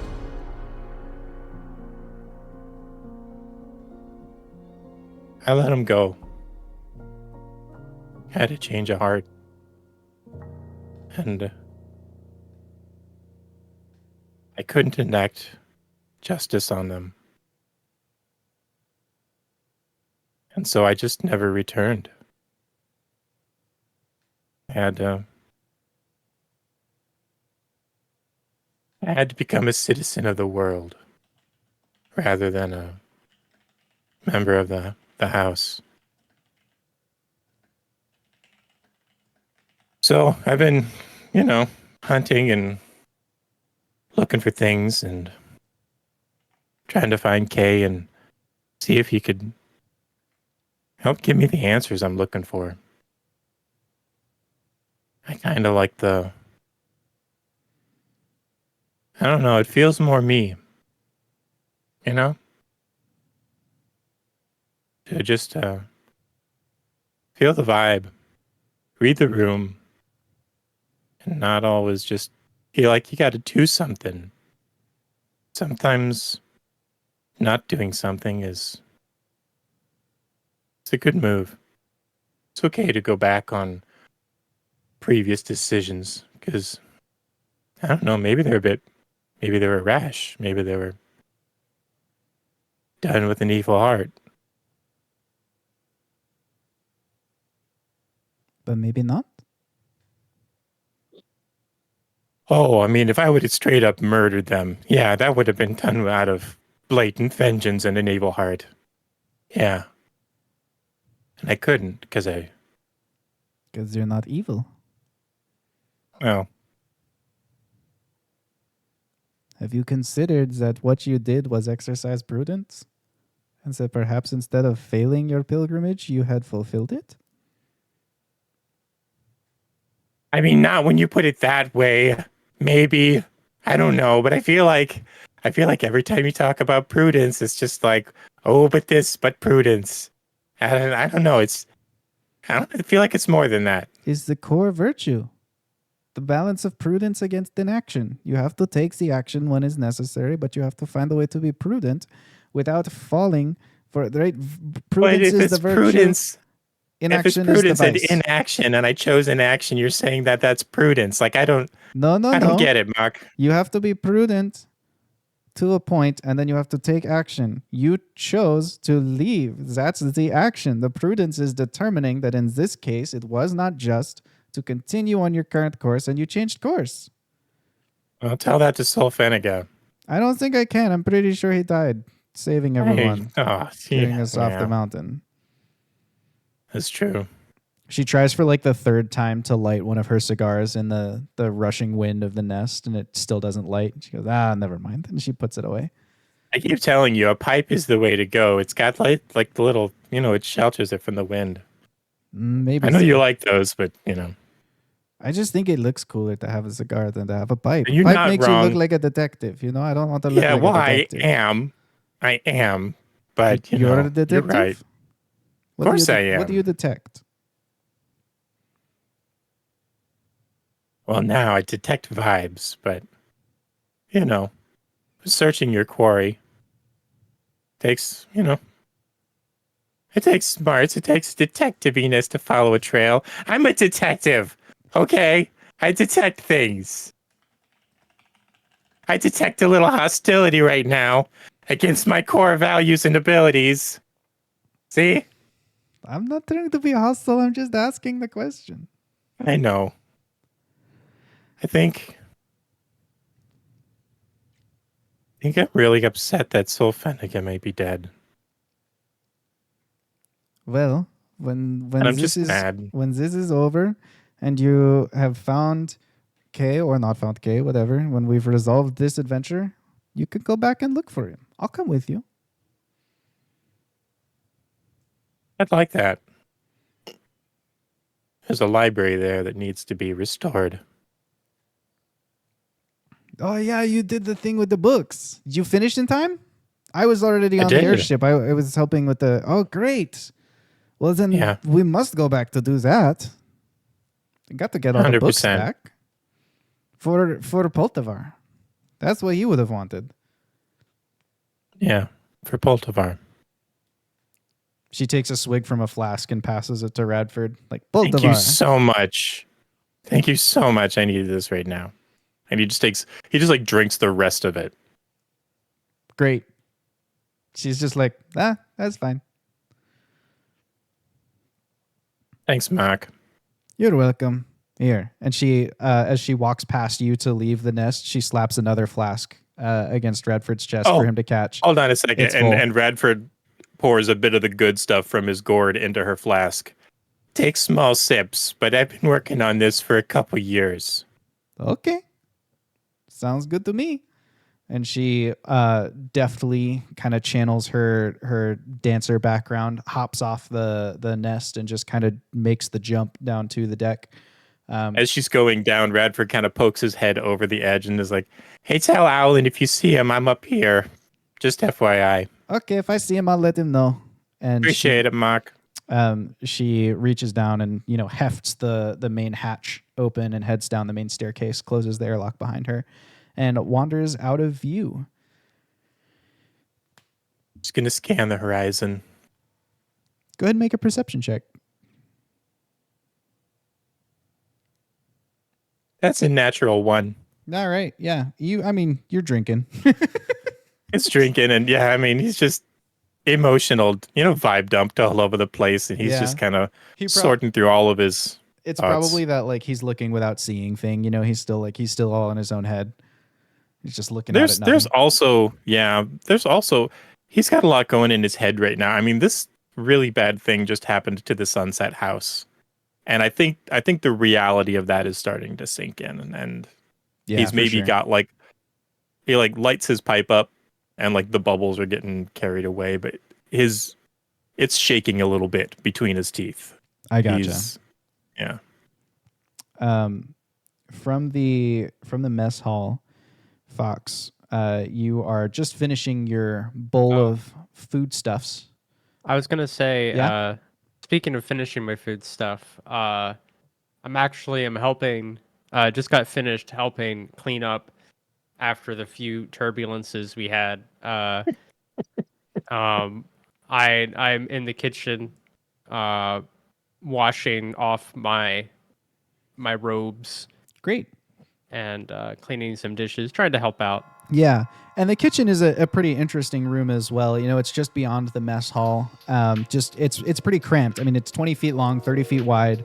There's a small sink on one side of the room with a cipher of prestidigitation for cleaning like forks and bowls and plates and things.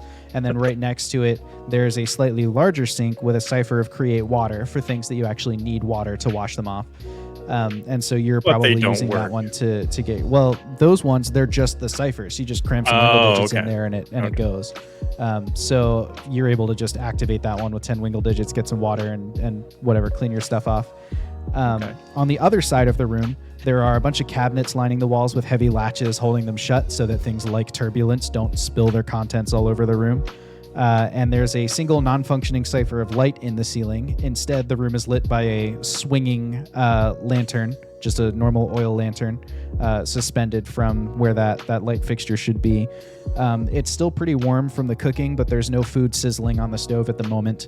And it's just you and the mountain in there at the moment. So the mountain is taking up most of the rest of the room. He's probably doing the dishes, so he's in the tiny sink while you're at the big sink, like cleaning off your robes and stuff. But you're in there with him. Okay, I think that does it. Sorry to get in your space there. He gestures, kind of flaps his hand like, "Oh, it's nothing, it's nothing." But I'll see you later and keep up the good work. Your food's great. He gives you 2 big thumbs up. Fox, you could leave the kitchens and go to the crew quarters, or you could go back into the mess hall and through that back to the rest of the ship. I think Fox is going a little exploring. Okay. And so first things first, he's going to go into the crew's quarters. Great. So Fox heads into the crew quarters. The crew quarters. Okay.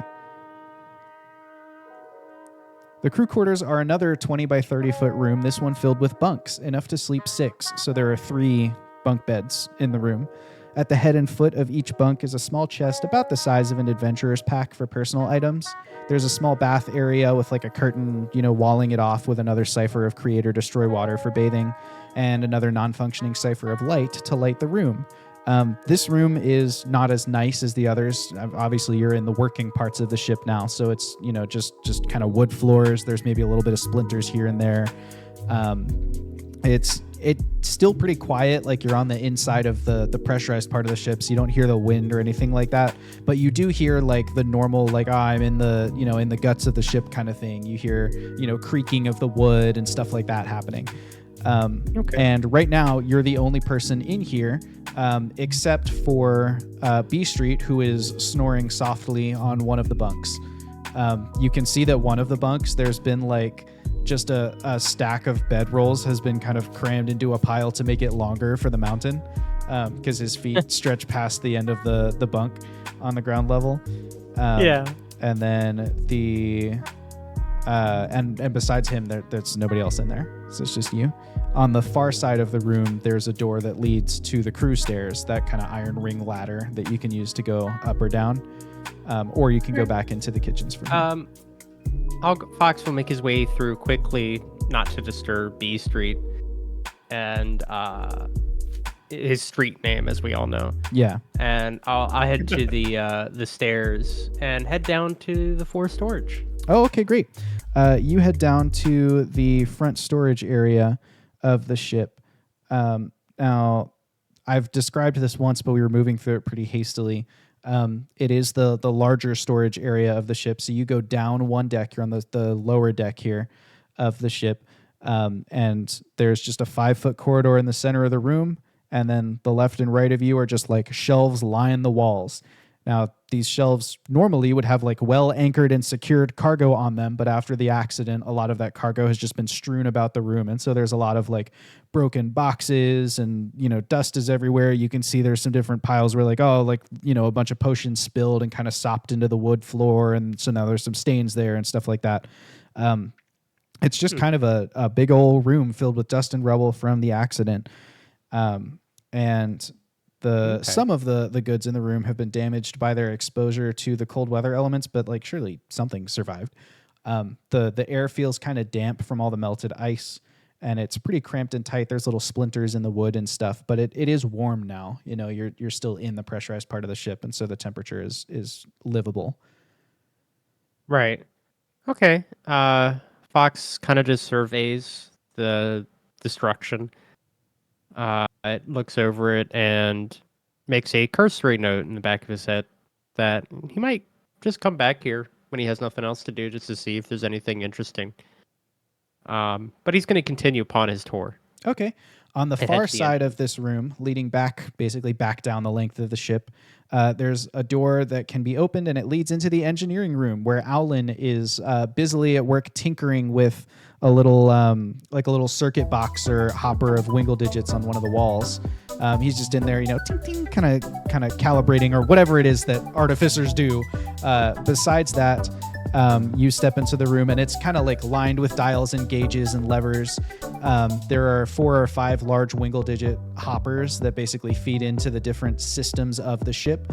And then on the far side wall of this room, there is no door, because that would be like through there would be the bunk rooms for the guests. So you don't head into there. Anyway, you walk in. Owlin is hard at work. Owlin, you do notice Fox come in. I don't know whether you look away and acknowledge him, but he's there. Owlin is working on the thing, and he's got his spectacles kind of in the way that you see like your grandpa reading a newspaper with, where they're kind of slid down his nose, so that when he's like looking at something close, he can like look through the spectacles, but when he's looking at something like further up on the wall, he's able to like look out them, and he kind of like turns to look at Fox and is just like, yes, hi. Have you been down here before? Not really. I was kind of just taking the whole place in, kind of scoping it all out. It's nervous habit, I guess. It's all right. This is, and Alan will kind of just gesture to the whole room. This is engineering, and I am currently just trying to see if we can get some of these Wingle Digit operated systems working throughout the ship. You may notice that the Oh. lighting in here, Alan will point up. I assume something similar to do with like there's a cipher of light in the ceiling, but there's actually a gas lamp hung next to it to kind of get it similar to the kitchen, maybe. I'll point that out and just kind of, I'm just seeing if we can maybe get these systems to operate.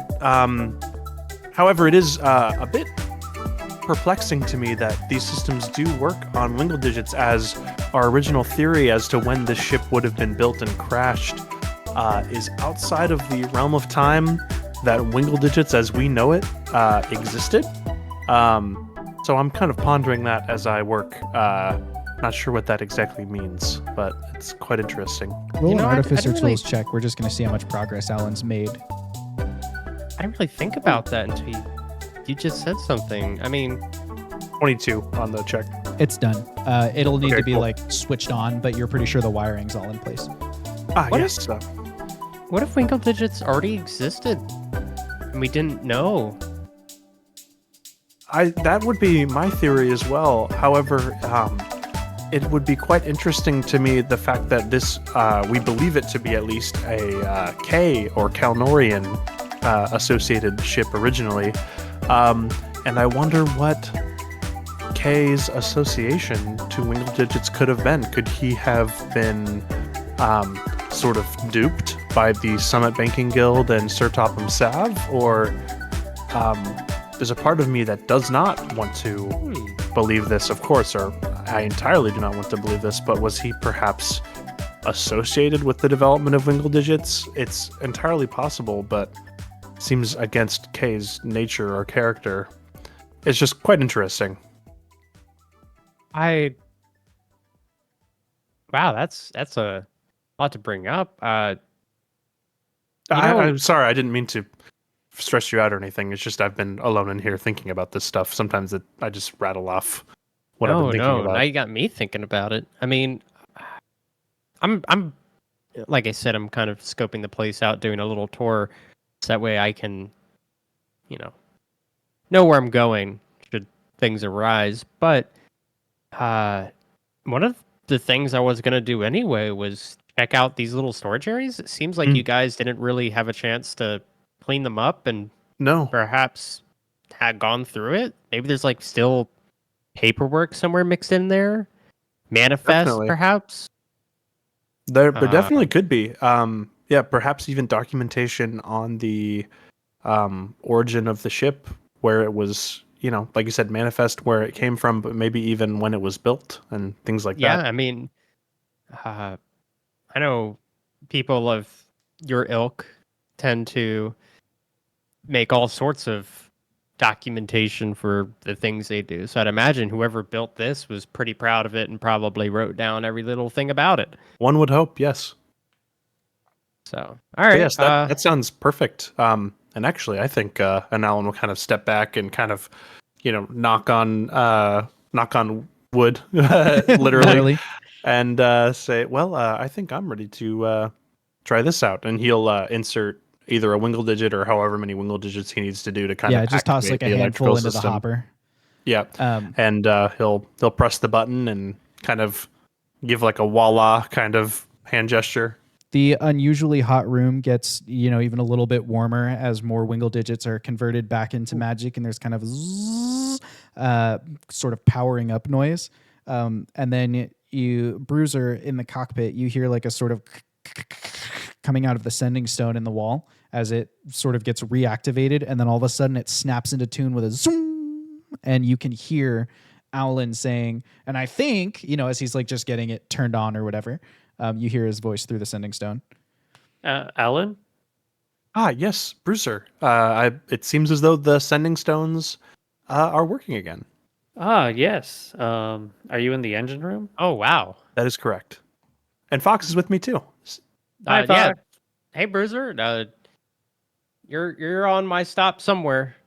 I'm gonna be stopping by. Don't worry. Cool. Well, if you need instructions, I guess you could ask Alan or me now. I'm good.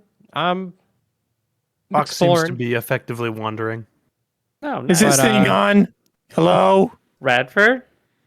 There is, in fact, Hey. a sending stone anchored in the nest as well, in case the front and back of the ship needed to communicate. And so Radford, who's been sitting up there, suddenly heard your voices begin squawking. It's kind of noisy because of the wind up here. Sorry if I'm talking really loud. Can you guys hear me okay? Yes, we can hear you. Fine. Okay, Perfect. I'm going to leave the room now. Y'all have fun with this. I believe we shall. And Fox steps back out of the room and into the 4 storage area. Are you going to start by digging through storage or continue kind of meandering first? I'm going to continue meandering. I'm going to head down to the stairs. But instead of going up, I'm going to look because I know somebody mentioned something about tunnels. I'm going to see if I can't find that little hatch or whatever at the bottom of the stairs. It has to be at the bottom of the stairs, surely. Sure. What's your passive perception?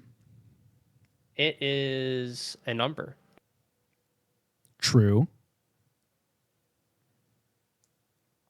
But I is it want to bigly? say it's not high. Oh, no, it is. Okay, 15. 15. As you are walking out of the room, you do notice a couple details that are probably worth coming back to later. One of them is you notice a little document folder that would be like attached to the wall. It's got a handwritten label on it that just says manifest and ship's docs. It obviously the front of it kind of ripped off in the crash, but you can assume those papers are somewhere in the rubble of the storage room here. Those papers are kind of lying around ready to be found. And the other thing you see as you're walking out is, again, kind of hidden underneath the dust layer, whatever. Maybe as you're pushing something out of your way, you kind of uncover a little bit of a sigil or a crest on the floor. It's not a sigil that Fox has seen before, for sure. But just to describe it to you, it's a round sigil. It's circular, and it's a labyrinth or a maze that's designed in such a way that it's actually impossible to reach the center where a gem with 10 edges sits. And that's what you've got in the sigil. So that's just on the floor, basically. It's like, a big, not emblazoned, but kind of like wood burned maybe into the floor a little bit, like a subtle accenting element, or like a stamp, where you'd like stamp something that was part of your own work. So you pass those and you head out the door back into the crew stair, which again is iron rings kind of descending down. And you do see just beneath the door that leads into 4 storage is like a very small, it almost looks like a vent access or like a duct access. It's maybe 3 feet tall by 3 feet wide-ish. So it's kind of like crawling into a little air vent would be. But once you wiggle through, you find yourself in the underbelly of the ship. This thin crawl space, which is beneath the pressurized hull of the tugboat, is called the underbelly. It's equipped with several holes that are covered by thick wood shutters with heavy chains that hold them closed safely. And those holes allow crew members to observe below the airship if for whatever reason they choose to do so. It also provides direct access to the 4 fins that are sticking out from the ship. There's 2 little fins on each side with flaps like an airplane has. It provides direct access to those fins that you can go through in case you need to like service the flaps, or even you could go through there to get to the thrusters from beneath if you needed to, instead of coming down from the top. There's a number of iron hooks here for anchoring a rope harness, just like there are on the main deck of the craft.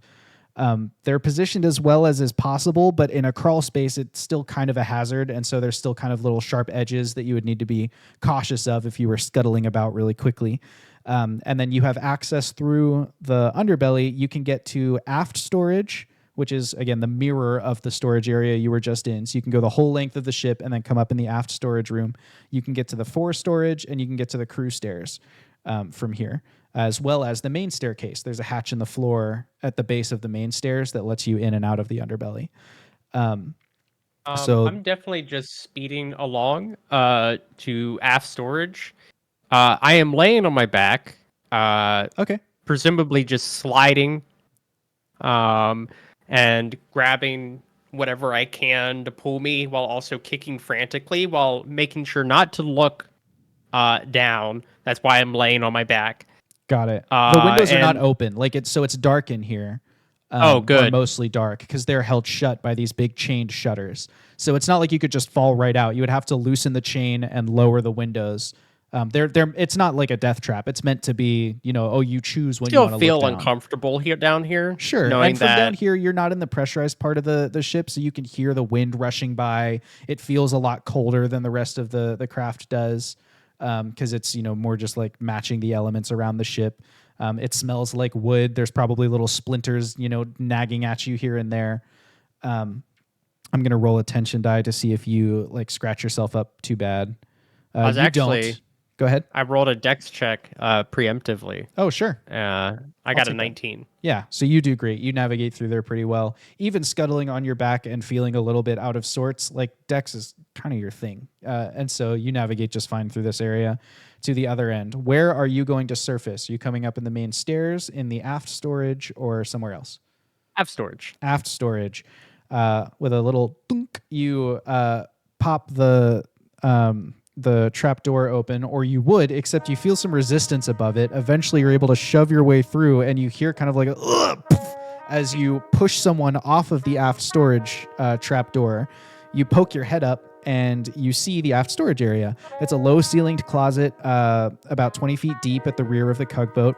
It has no lights. The walls are lined with shelves. Behind the shelves are columns of steel anchor points for creatures to strap down their possessions, just like in the fore storage area. And the back 5 feet or so of this storage area is still littered with garbage and stuff from the crash. But the rest of the room has seen the shelves converted into bunks with bedrolls and the floor lined with more bedrolls for some of the overflow of monks. And so you've just like pushed a sleeping kid, basically, has just rolled off of the trap door and like thunked onto you didn't hurt them or anything, but they just like got like jarred out of sorts. The room is perfectly. Okay? Actually, it's not. It was perfectly dark. Now people are blinking in the weird kind of glow of a cipher of light that's mounted to the ceiling that's just flickered on. And so you like poke your head. It's like this thing turned on. They all kind of woke up blearily, and then you poke your head up, and this little kid like flopped to the side. So everyone's looking over at you, but they're blinking and kind of like rubbing their eyes and yeah. Sorry. Routine maintenance. And I just pull myself out of the vent, dust myself off. They're all just looking at you. They don't really know what to say. I pat the kid like, sorry about that. I didn't know you were on top of there. That's fine. Yeah, don't mind me. We're getting the lights fixed and everything. Do I spot a light switch somewhere? Yeah, there's a switch somewhere near the door, like if you were gonna leave here and go back to the main stairs. I'll turn these lights off, everybody. Don't you? Anyway, and I just turn the lights off and leave. Okay, you hit the light switch and you leave out of the door. This is a storage area, so it's just kind of a plain wooden door. But through it, you now find yourself back in the main stairs near the back of the ship. So it's that spiral staircase, kind of nice carpeted flooring. Beneath you is another hatch. You could get back into the underbelly, or directly ahead of you is just a long corridor with the main cabins on the left and right. And these two, the cabins are, they're single person cabins, but each of them probably has 2 bunks or 2 bedrolls in it right now, just kind of cramming people in as much as you can. But it's a 40-foot corridor, smooth sanded wood flooring. There's a line of bunk rooms on each side, 10 bunk rooms on each side. And each room is big enough for a single medium-sized creature to comfortably be. There's like a bed. There's a little shower area, just like there is in the crew quarters with the cipher.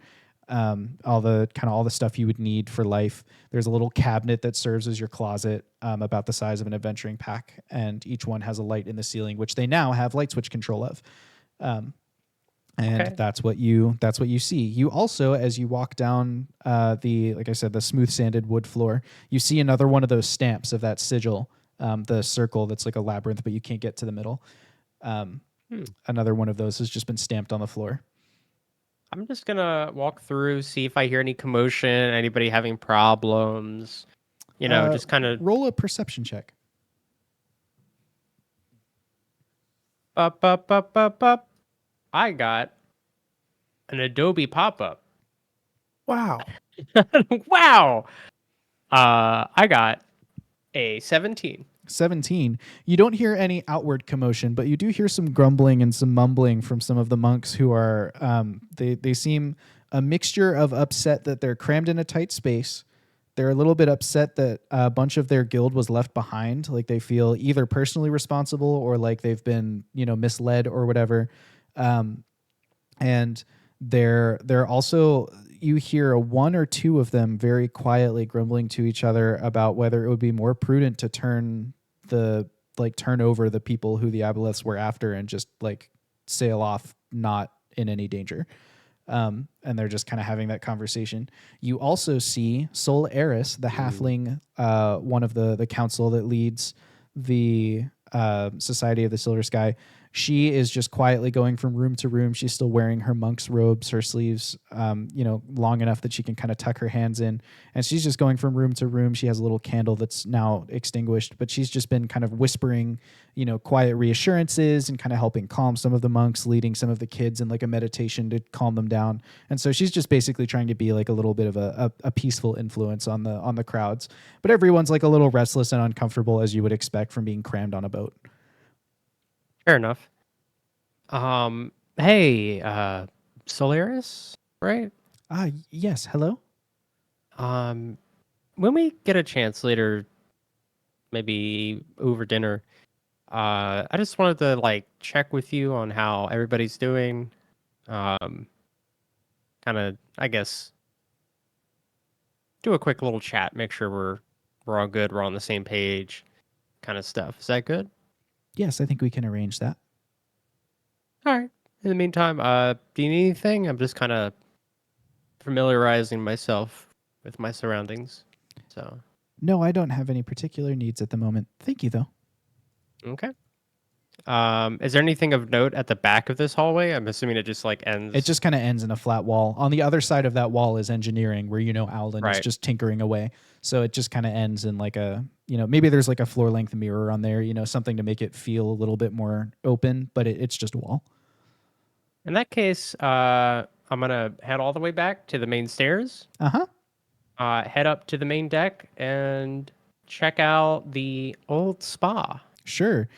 So you head up the spiral staircase, open the hatch. Up above you in the nest is Radford. I don't know if the two of you interact or not, but the old spa is... I see him down there. You just see him. The old spa is... It's a room with some nice big windows. It's up on the main deck, so it's not part of the pressurized area of the ship. But in this room, there are several massage beds that have been turned into a makeshift table by covering them with just a huge slab of wood. And that table is laden with maps and documents and all kinds of stuff that was just like grabbed from the Sunset House. There's not a particular rhythm to it. It was just like someone somewhere thought this might be important, so we grabbed a pile of it and brought it with us. But you've got, your map of Uradas on there and some other stuff. And right now there's nobody else in there, but this would be the room where, if you needed to like gather with kind of the other leaders here, like Owlin and Radford and everyone, this is probably where you would gather and talk about things. It's an area that the monks have been asked not to enter, just to leave you some space to like have those kinds of conversations. Gotcha. And there's still kind of a dull sound of the wind outside, but the windows have shutters just like the underbelly does. So you're able to kind of hold them shut with those heavy chains. And it's mildly chilly, but again, because the windows are shuttered, it's not like the wind is scouring at you the whole time you're in here. You can actually smell like just a hint of the whatever perfumes or oils or whatever were used in like its previous life as a spa kind of soaked into the boards, because the boards were frozen. So all that stuff was preserved and then we thawed it back out again. So there's like just a little hint of like essential oils, in the air. And some lavender perhaps. Yeah, maybe some lavender. And that's what's going on here in the old spa. Okay. Figuring that I'm reaching towards the end of my tour anyway, I'll start just looking at what's on the table, see if there's anything that really like sticks out or is interesting. I know most of it's probably just going to be maps or information we already know, but... Sure. Go ahead and roll an investigation for me.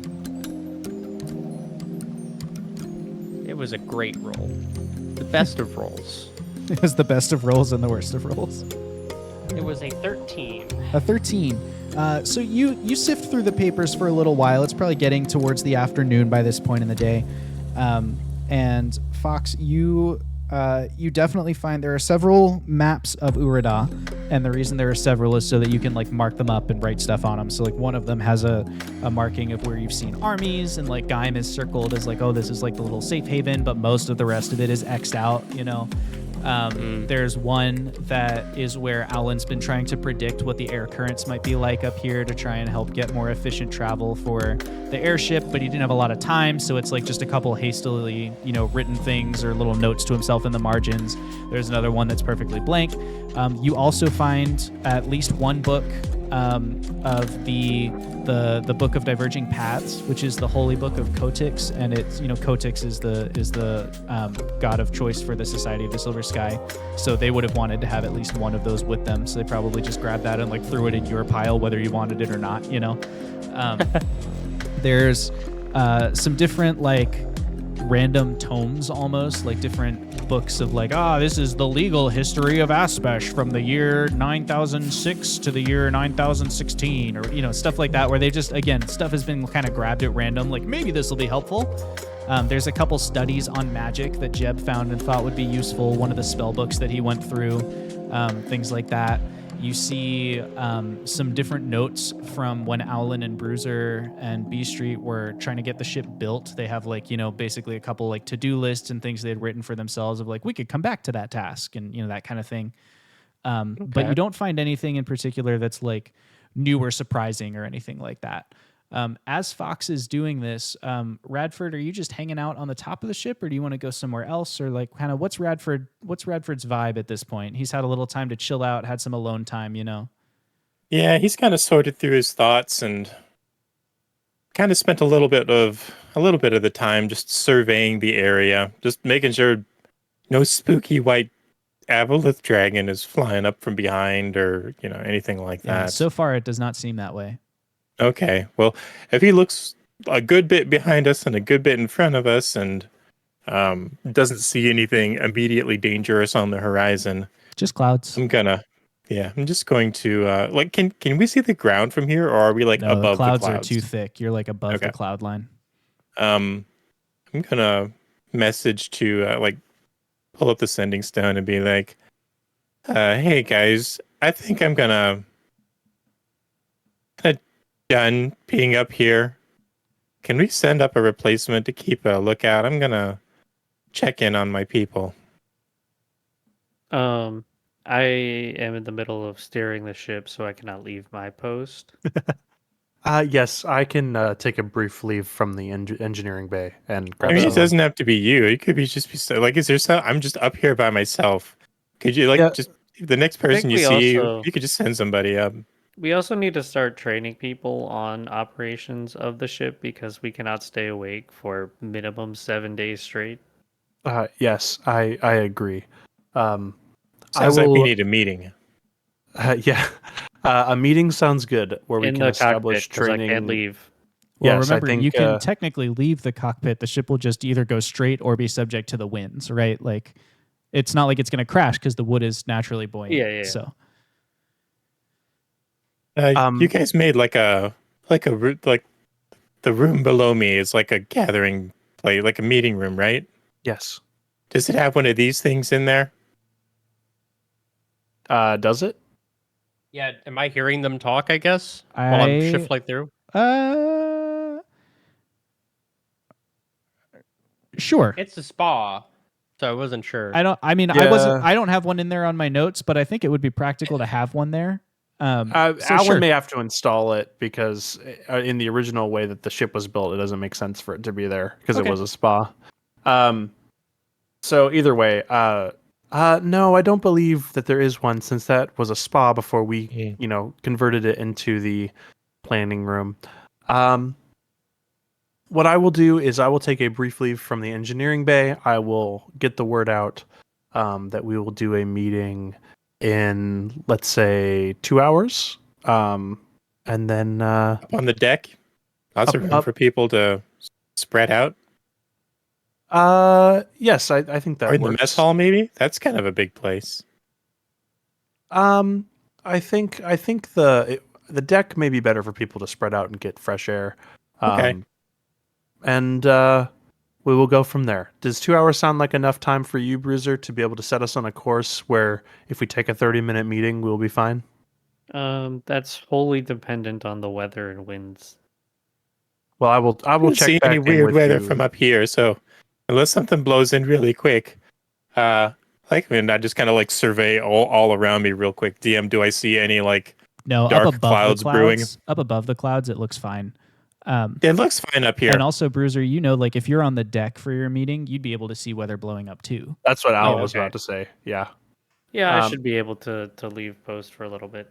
That's what I figured. So let's do a meeting in 2 hours, and then we will set a course of action for training people to operate the different systems, as well as establishing a shift schedule.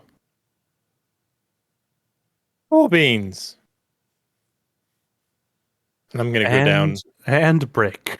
I'm gonna hang that up, and I'm gonna go down to the main deck. Sure. Feel like looking for Fox. I just saw Fox. Okay, yeah. So you're Poke his standing on head the out. main deck. You look around for him. You don't see him anywhere. So you assume like the only place he can have gone is into the old spa, because it Yeah. hasn't been that long. It's not like he would have crossed the whole 100. Especially Fox would not have crossed the open main deck very quickly, or I suppose he might have sprinted.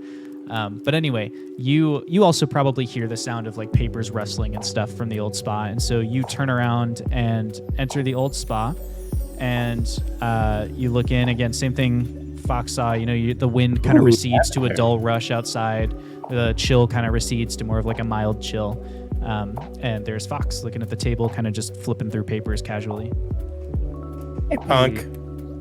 What's going on? Oh, hey, Bradford. Just kind of looking at what we're working with, I guess. How you holding up in this high up place? Well, until you mentioned it, I was doing a really good job of pretending that I wasn't. Oh. Well, now that I mentioned it, how you doing? You all right? You need a little something to take the edge off? Yeah, I'm just gonna look down at these papers. I'm not gonna look down. I'm gonna close my eyes for a bit, and we're gonna pretend you never mentioned the fact that we're thousands of feet up in the air, ready for my death to just plummet down to the ground. It'd be a good way to go, but that's beside the point. What's this map here? Is this where we're at? Map. Yeah. Okay. So, right. I was looking through these maps. Here, let me get an unmarked one. Here we go. So, this is where we had the drop off. Hey, wait a minute. Yeah. You're on where'd you get those clothes? You're wearing different clothes. Don't you normally wear like your armor? Oh, I know usually you see me wear the same thing, but I can change this to whatever I want it to be, and I change it to like a little jester's uniform. Ta-da! Whoa. It's very, very useful for someone of my expertise as I switch my face over to a woman's. Radford gets this really grave look on his face. I switch my face back. Have I ever seen you change your face before? I don't think you have. You're a changeling. I thought everyone, that's one of those things that I guess I took for granted working with y'all. Did never tell you? I don't think so. No. I don't know if it ever came up. Yeah, no, I'm Wow. changeling through and through. And I do like the wave, but as I do the wave, I just shift into like a little bestial form and then back. Wow. Huh. I tell you what, this adventure keeps surprising me. Yeah, no, and this armor was a godsend. Because I feel like I've had this armor my whole life. That's how useful it's been. You know, Did I ever it's tell just- you I met some feels a part of me now. changelings? And he like leans over the map. He's like points Oh. out. Where was it? It was right around. You know what? Where was that commune? The little DM? cluster of trees that are south of Athmont, like on the other side of the sea. You can see a little cluster of 4 trees there. The commune is right down by those. And where was that orc village? The Orc Village is like slightly northwest of there. It was in the open plains next to that region. Yeah. Oh yeah, I got that mixed up. Yeah, and he points right there at that little cluster of trees. I Oh, went through here and met a bunch of changelings. Really really nice folk. yeah. No, that's where I'm from. Really. Wow, Yeah, this adventure is definitely full of surprises. Yeah, no, that's where my parents are. Yeah, what's their names? I don't know if Maybe they I met moved 'em. on. I don't know. I don't know if you've ever would have met them. And Well. I mean, they were always on the move. Oh yeah.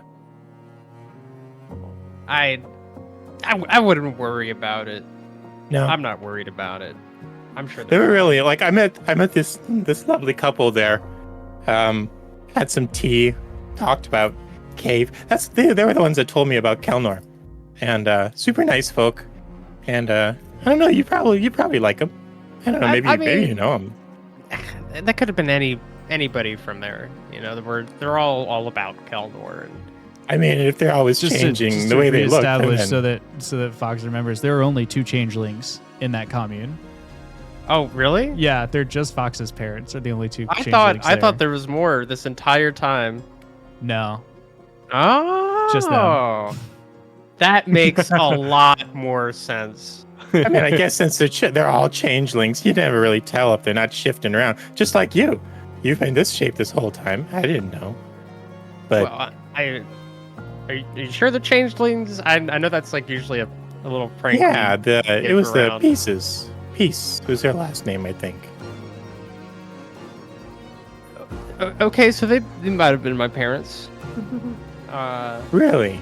'Cause my parents are the only actual changelings in that people like to throw like a whole prank on people who are new to the village, like, oh, we're all changelings, and then my mom and dad run around pretending to be everyone. It's Inside jokes. I got it. Yeah, Yeah. that's a good one.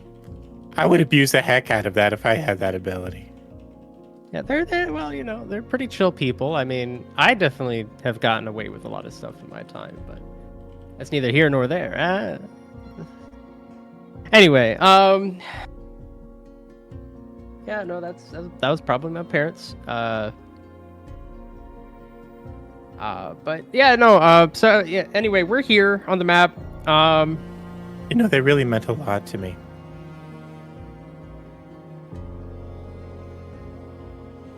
Did they help you out in some way, or? They did. Yeah. I was kind of lost. Kind of trying to find my way, and I wouldn't have found out about Kay or Kelnor or even know what a vibe was if I wouldn't have met them. That sounds They really like them. you know, they talked a lot about you.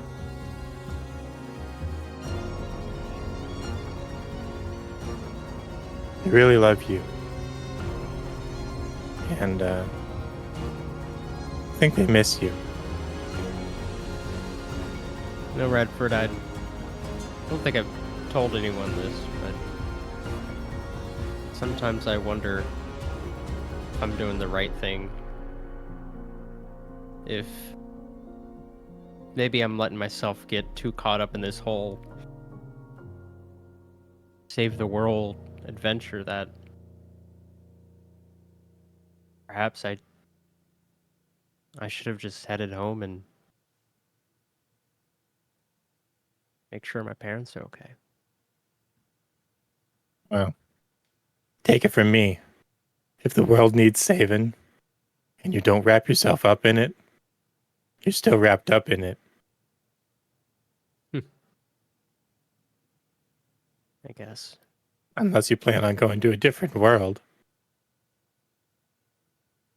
No, I think. I mean, things are right now. If we all died, it's not like we can go anywhere anyway, right? We're all Wow, stuck in that's really limbo. grim. That took a big turn. Yeah, you're right. Yeah, Sorry. you're on the right path, though. I don't doubt that. I mean, think about it. If you weren't on the path that you've been on so far, you'd have never met me. I'd have never gotten my ship. It's nice having my own ship. Yeah, I bet. We slapped this baby together real quick, didn't we? Alan and Bruiser did a good job. You know, it's good though. It's good to remember the people that were. Well, it's good to remember that when you're working towards something big like this, that you are a link in the chain. And there are other links that were doing things before us, for you.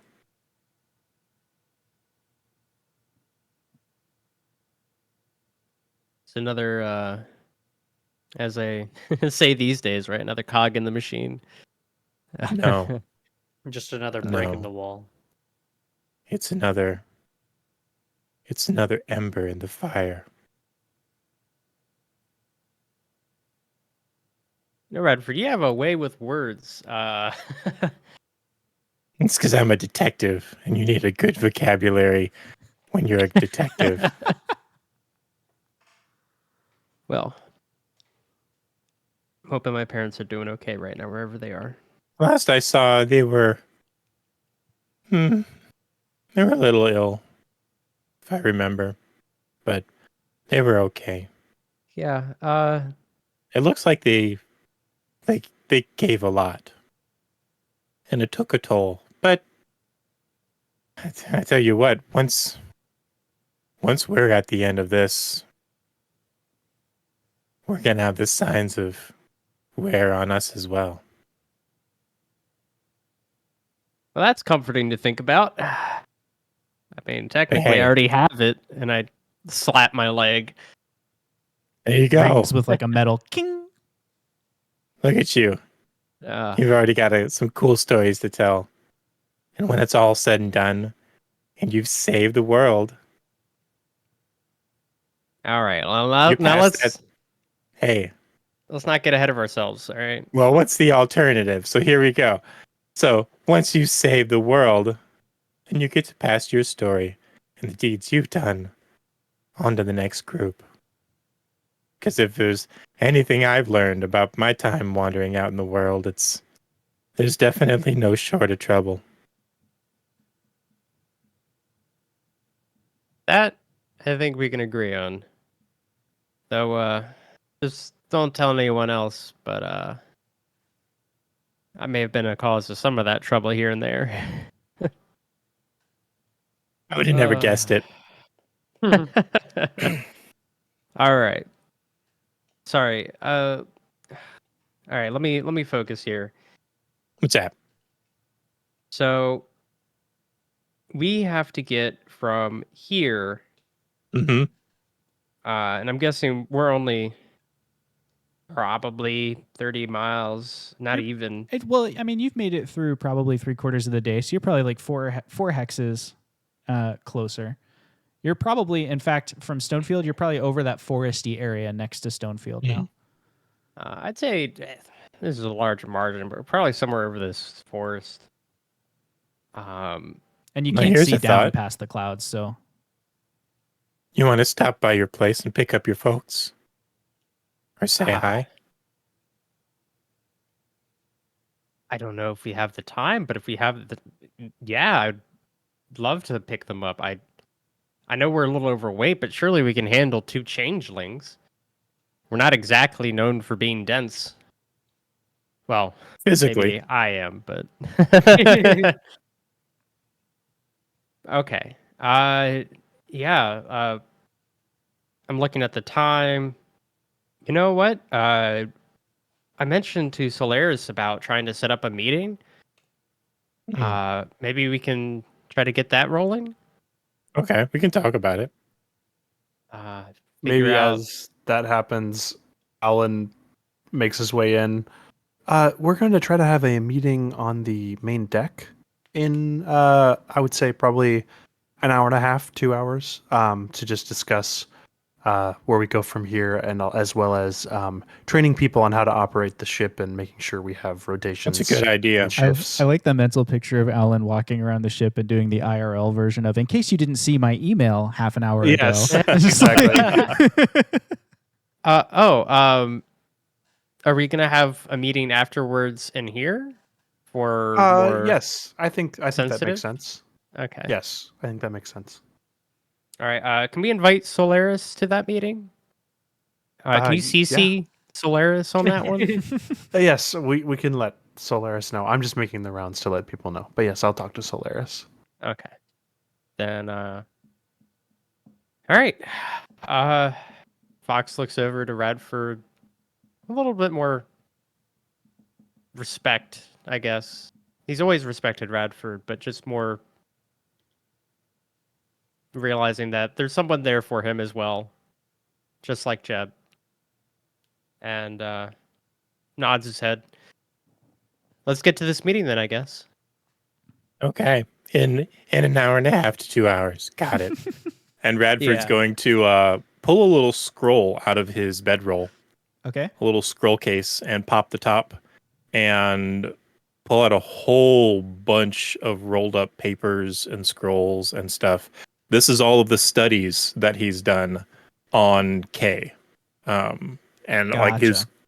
like his observations and his detective work that he's done in his travels before All right. meeting the party and all of that stuff. And he's just going to lay it all out on the table and kind of weigh it down with stuff and just use the rest of this time to start pouring through it. Sure. Bruiser, Alan, and Fox, what are you up to? Alan just, like I said, Yeah, spreads I mean, the word it's only about going to the take meeting. Alan like 10 minutes to finish spreading the word. So we've got, and then like, he'll that- go back to the engineering room until the meeting is supposed Okay. to be in.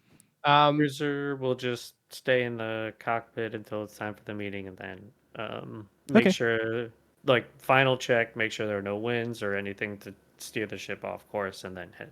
Sure. Since there's probably like an hour or two, Fox will spend that time searching the four. I don't expect to make a lot of progress, but just Ooh. seeing if I can't find any of that manifest. Sure. Searching through the rubble there. Why don't you roll an investigation?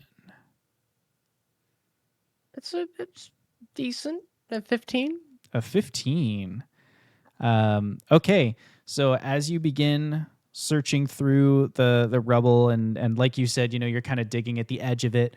In about the first half hour, you mostly find broken things because you're at the top end of the pile, right? These are the things that like hit walls and stuff. They weren't necessarily insulated by other rubble.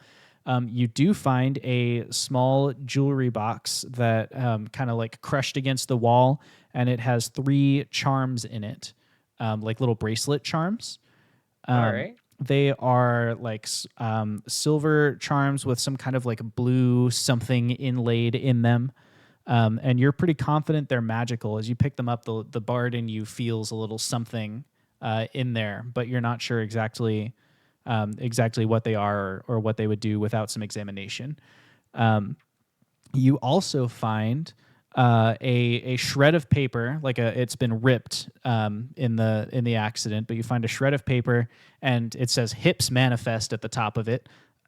So you're pretty confident that it was part of the ship's manifest, and underneath of it, you see that same sigil, the labyrinth with the thing at the center, and then next to it, you see whatever they named this ship before. That's a name I probably should have worked out, but didn't. The SS Boat. It's called the SS Boat, is what it used to be called. And so it has like the little logo and then SS Boat next to it. And it's an acronym, right? Boat is an acronym. BAOT. It's bout. Yeah, and it is an acronym. Chat, if you want to fill in the acronym for us, by all means, go for it. You find the ripped cover of a spell book with some wizard's name written in like a fancy, like Dr. Scratch. It's like some signature, but it's not that it's a language you don't know. It's that it's written unintelligibly. Some kind of like signature inside the cover there.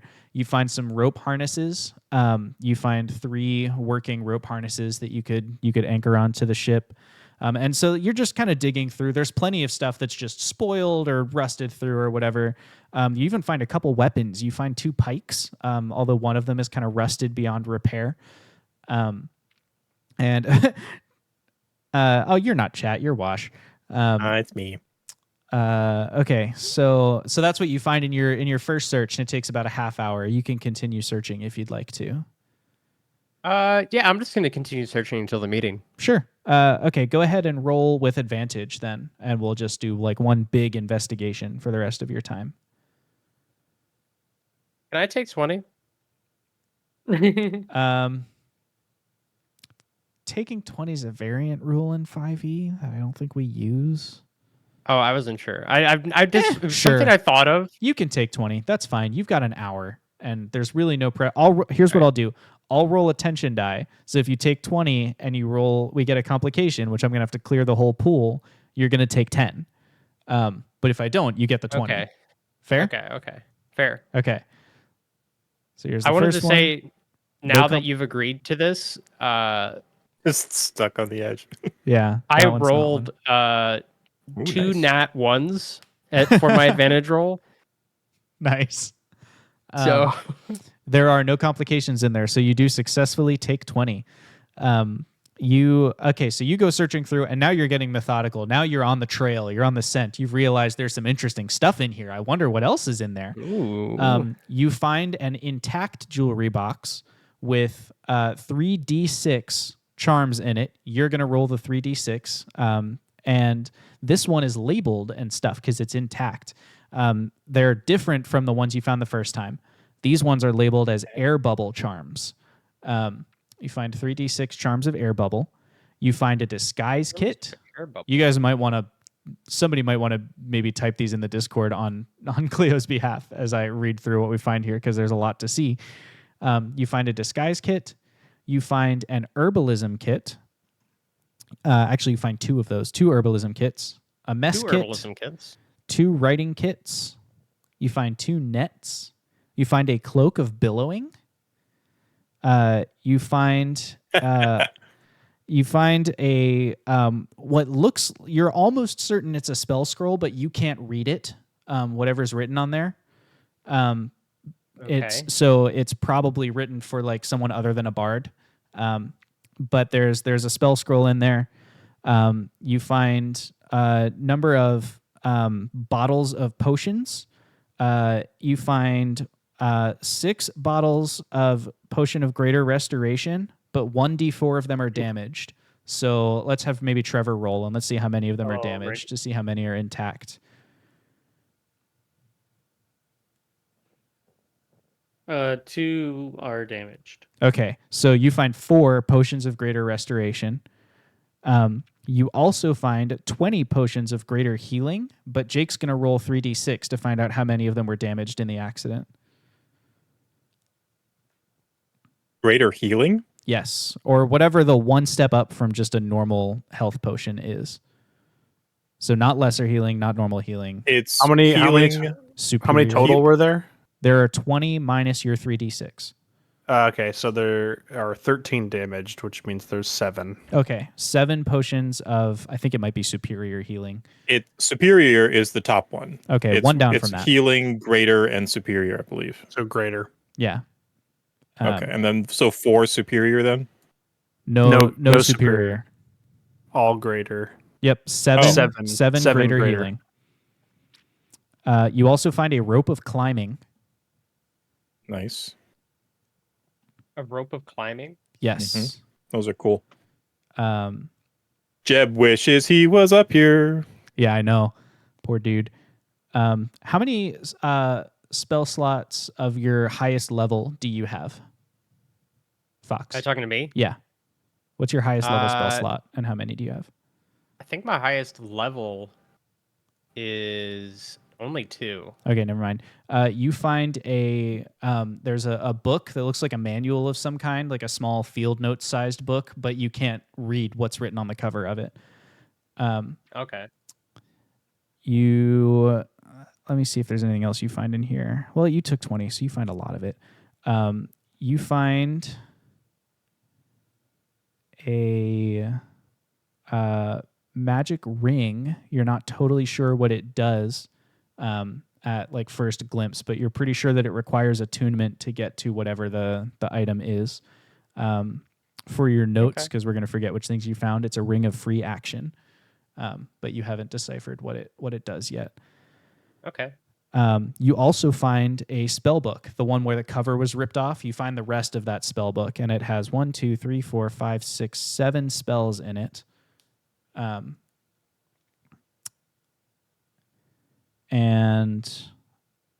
Okay, so you find those things, and then you also find a couple other ship's documents as you're searching through.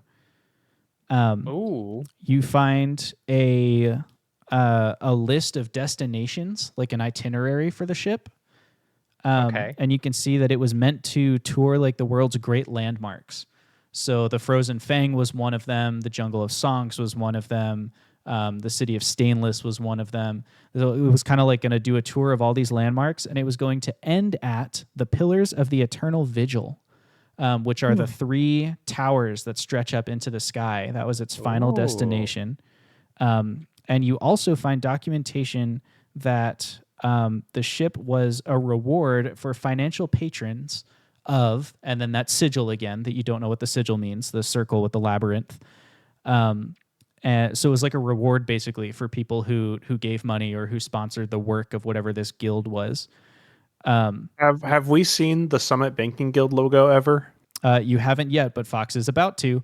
Okay. Under the list of donors who were supposed to be on the ship, you see a bunch of them, but you recognize the name of Sir Topham Sav with the Summit Banking Guild logo right there next to his name, and then some ungodly amount of gold pieces that were donated to this organization by the Summit Banking Guild. You also, finally, as you get to the end, you find a crew roster for the ship. You don't know any of the names of the crew. They don't mean anything to you. They're not people of significance to Fox and his understanding of the history. But you do see that at the bottom, this one finally has some like letter mark on it or postmark. And this ship was owned by the Wizards of the Exalted Ring. It's not a guild you've ever heard of.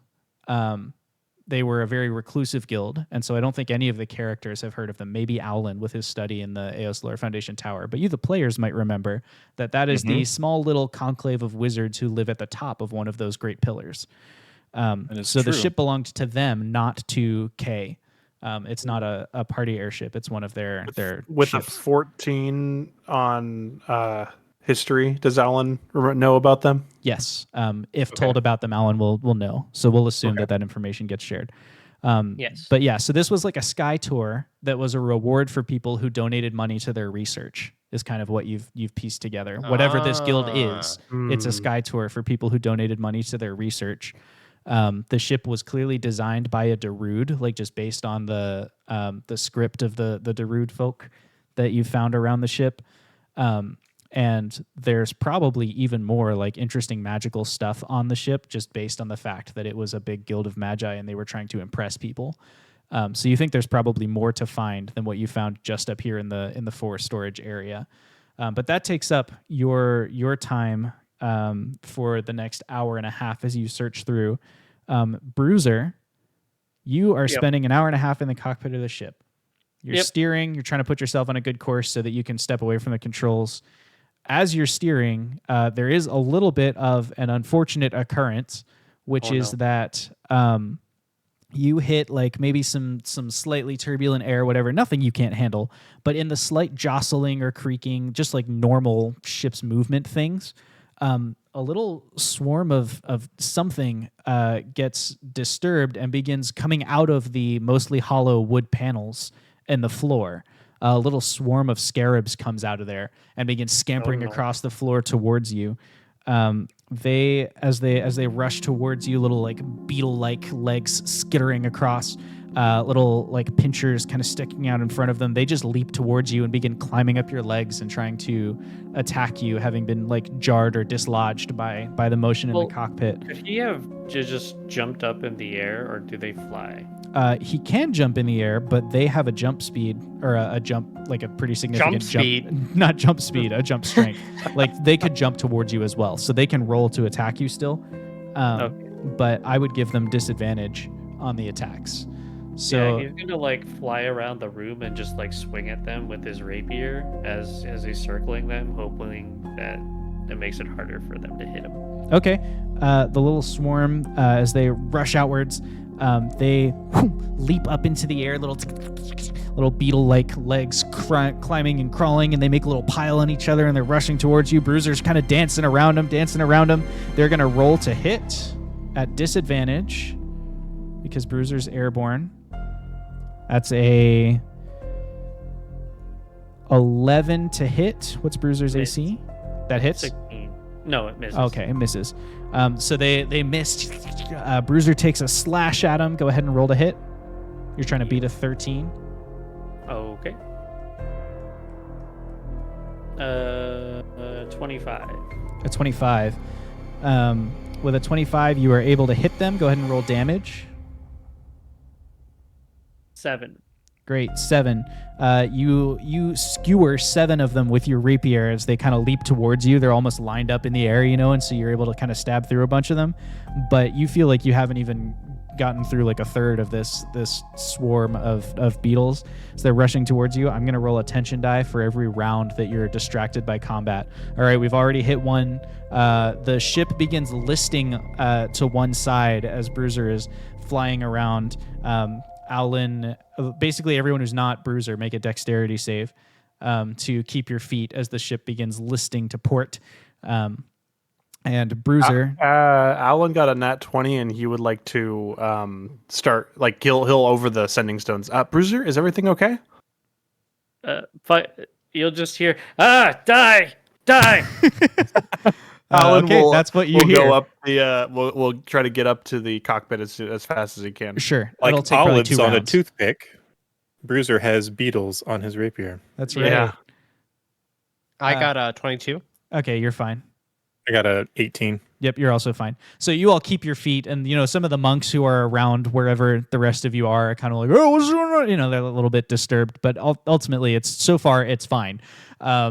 The ship's kind of leaning to one side as the next round begins. They're going to roll to hit again at disadvantage while Bruiser's in the air.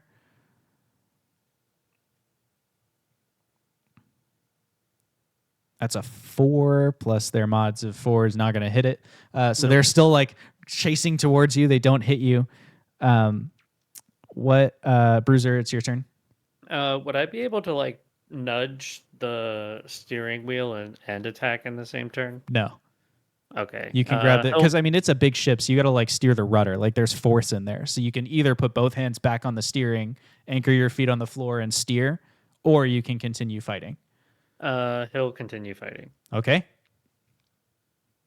24 to hit. That hits. 9 damage. 9 damage. You feel like you're maybe getting through the first third of this little swarm as they attack you, and the ship continues kind of listing to one side. Let's see if it gets any worse or if it's just going to lean. Alan's trying to dash up to where Cool. Bruiser is, obviously. Yep. One more round and Alan's there because he's got to get through the storage area, which Dash is going to make him get through normally, and then he's got to climb the ladder. So 2 rounds, and then Alan will join. Bruiser, we're at the top of the round. They're going to attack with disadvantage. Ooh, you lucked out that they have disadvantage. That was a nat 20, and a 15 plus 4 is 19 to hit you. 19 does hit. Okay, I'm going to roll damage It's for not a him. crit, which is important. Yeah. Yeah, that is important.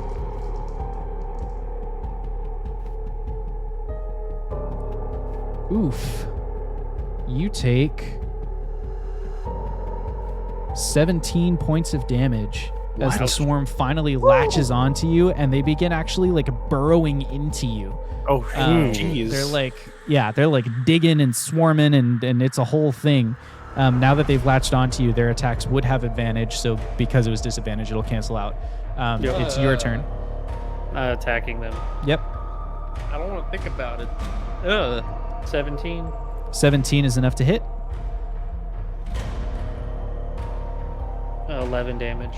11 points of damage. The swarm is for sure below half of their numbers as Owlin bursts into the room, the hatch kind of flying open under the speed of his dash.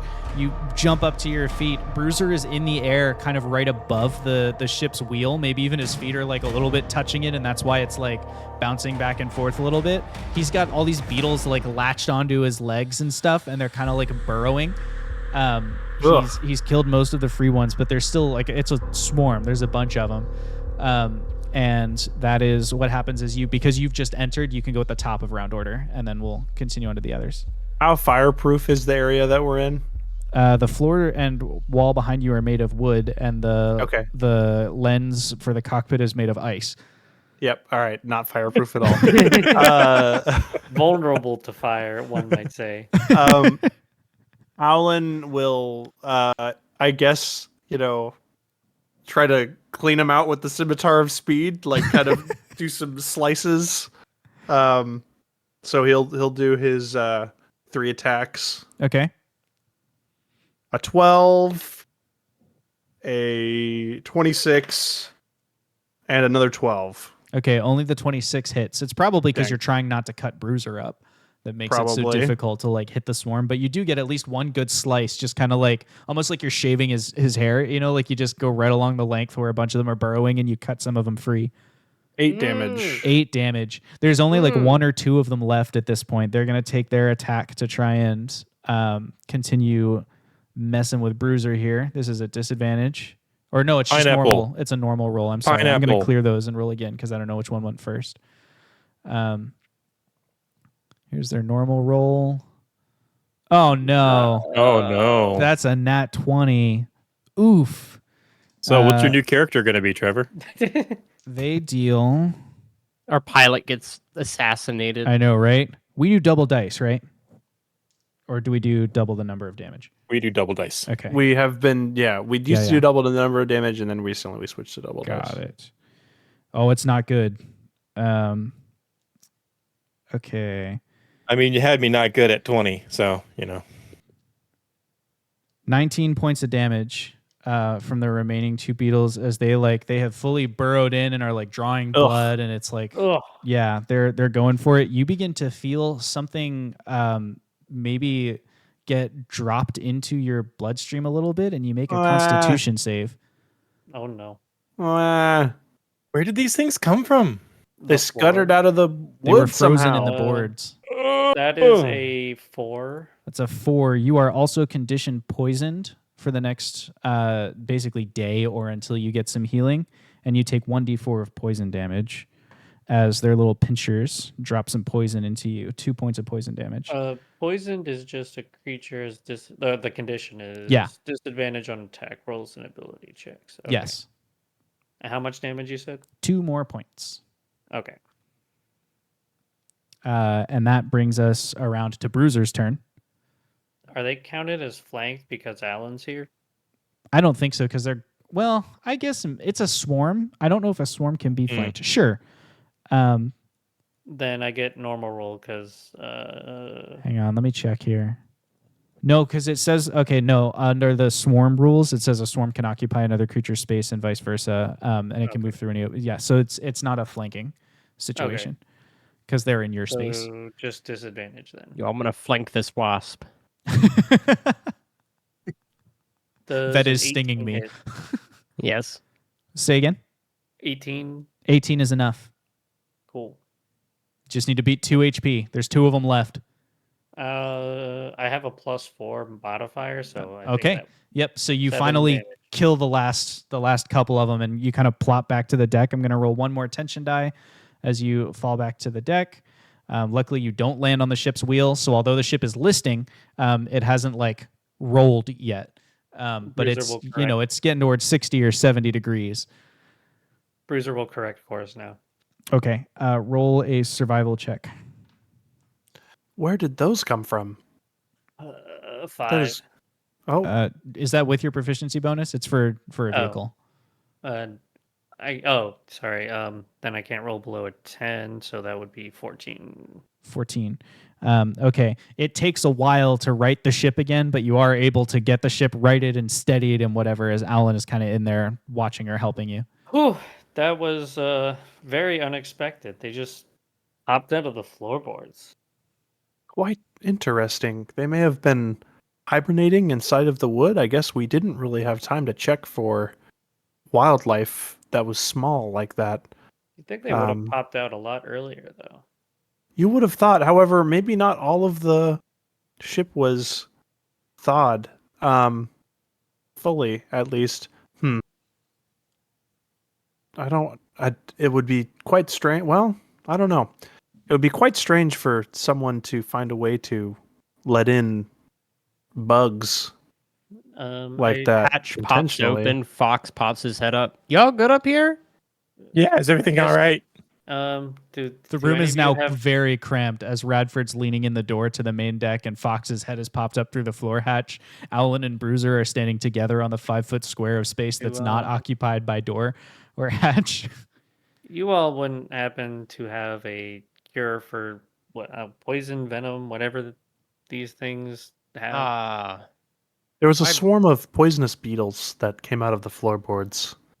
Oh no. Can I pick one of them up and examine it? Sure. Time for And some Fox Greater detective work. Restoration does work on poison. Like, because We you may found have a an couple potions of that, I Yeah, think. we found some ciphers of it. There should be extra. We got like 3 or 4. Let me bring that up. Bring that up for him. Sure. You bring up a potion of Greater Restoration from your ones you just found in the storage room. Oh, Here, cool. just chug this. 13 Okay. investigation. 13 Who's investigation. They're just normal scarabs. But scarabs are like warm and foresty area beings. It's most likely that they inhabited the tree before it was harvested. And then because they went airborne, they got like kind of frozen. Or kind of like went into a state of dormancy or hibernation or whatever, and then got thawed by the like when all the wood was thawed to put the ship back together, but were not spurred into motion, or like they were still basically unconscious or hibernating or whatever that state was until there was some like jarring turbulence and stuff to wake them up. They're native to these trees, so they don't look like anything from the mountain. That means there might be more of them in the ship. We should probably sweep the ship for these things. Yeah, We don't that's a want bit them getting into concerning. any of the kids. Yeah. Yeah, we can talk about that in the meeting. We can set some people out to do that. Send some level 1 adventurers to go look for rats in the cellar. Yeah, Yes. exactly. Yeah. Train in the future generations. Target practice. 4 guys employee training. It is about time for your meeting. Cool. Okay. Well then, I let's will go a do quick it. weather check, and then if I feel confident that the ship will stay on course, I will head to the meeting. You feel pretty confident the ship's going to be Okay. just fine. Cool. You walk out onto the main deck of the ship. The sun is going down towards the horizon. It's almost crossed the clouds, so it's not really sunset, but for you it looks like sunset because you're up so high in the sky. So there's kind of like a reddish glow, illuminating across the clouds. It looks almost fiery, like a fiery ocean or like a lava pool beneath the ship. The ship just barely touching into the clouds, so it's kind of carving a little furrow. And as you kind of look out at all that happening, Sol Eris climbs out of the airlock hatch, and the rest of you are gathered there on the deck. The mountain comes up. He's still got his little chef's apron on, which is way undersized for him. It looks more like a bib than like an apron. And B Street climbs up there looking pretty refreshed from having gotten a little cat nap.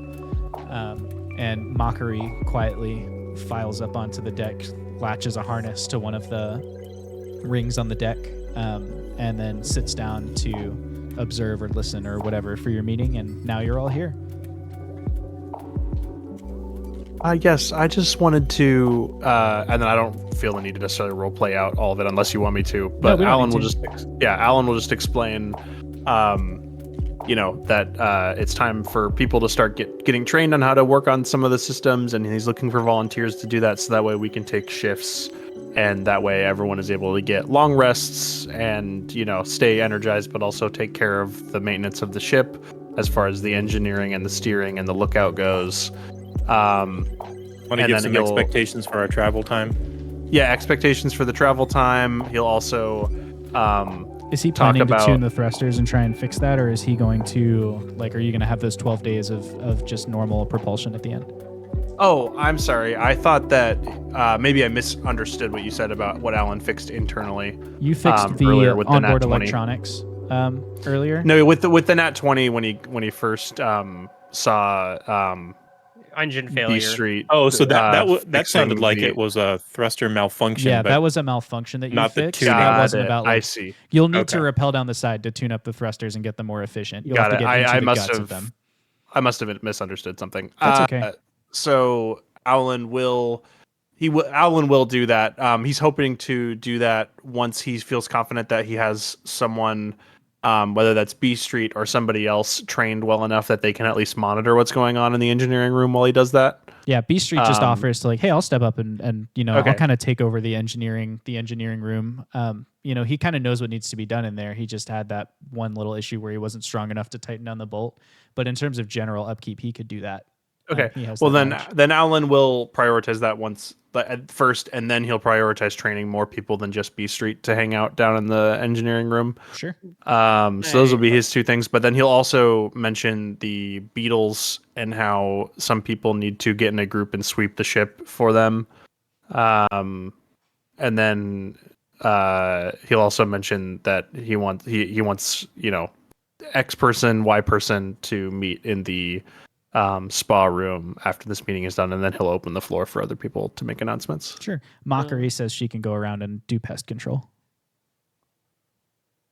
We will also need to train someone to drive and steer the airship, as I cannot stay awake for however long it takes to get to where we're going, between 7 and 30 days, depending on how fast we go.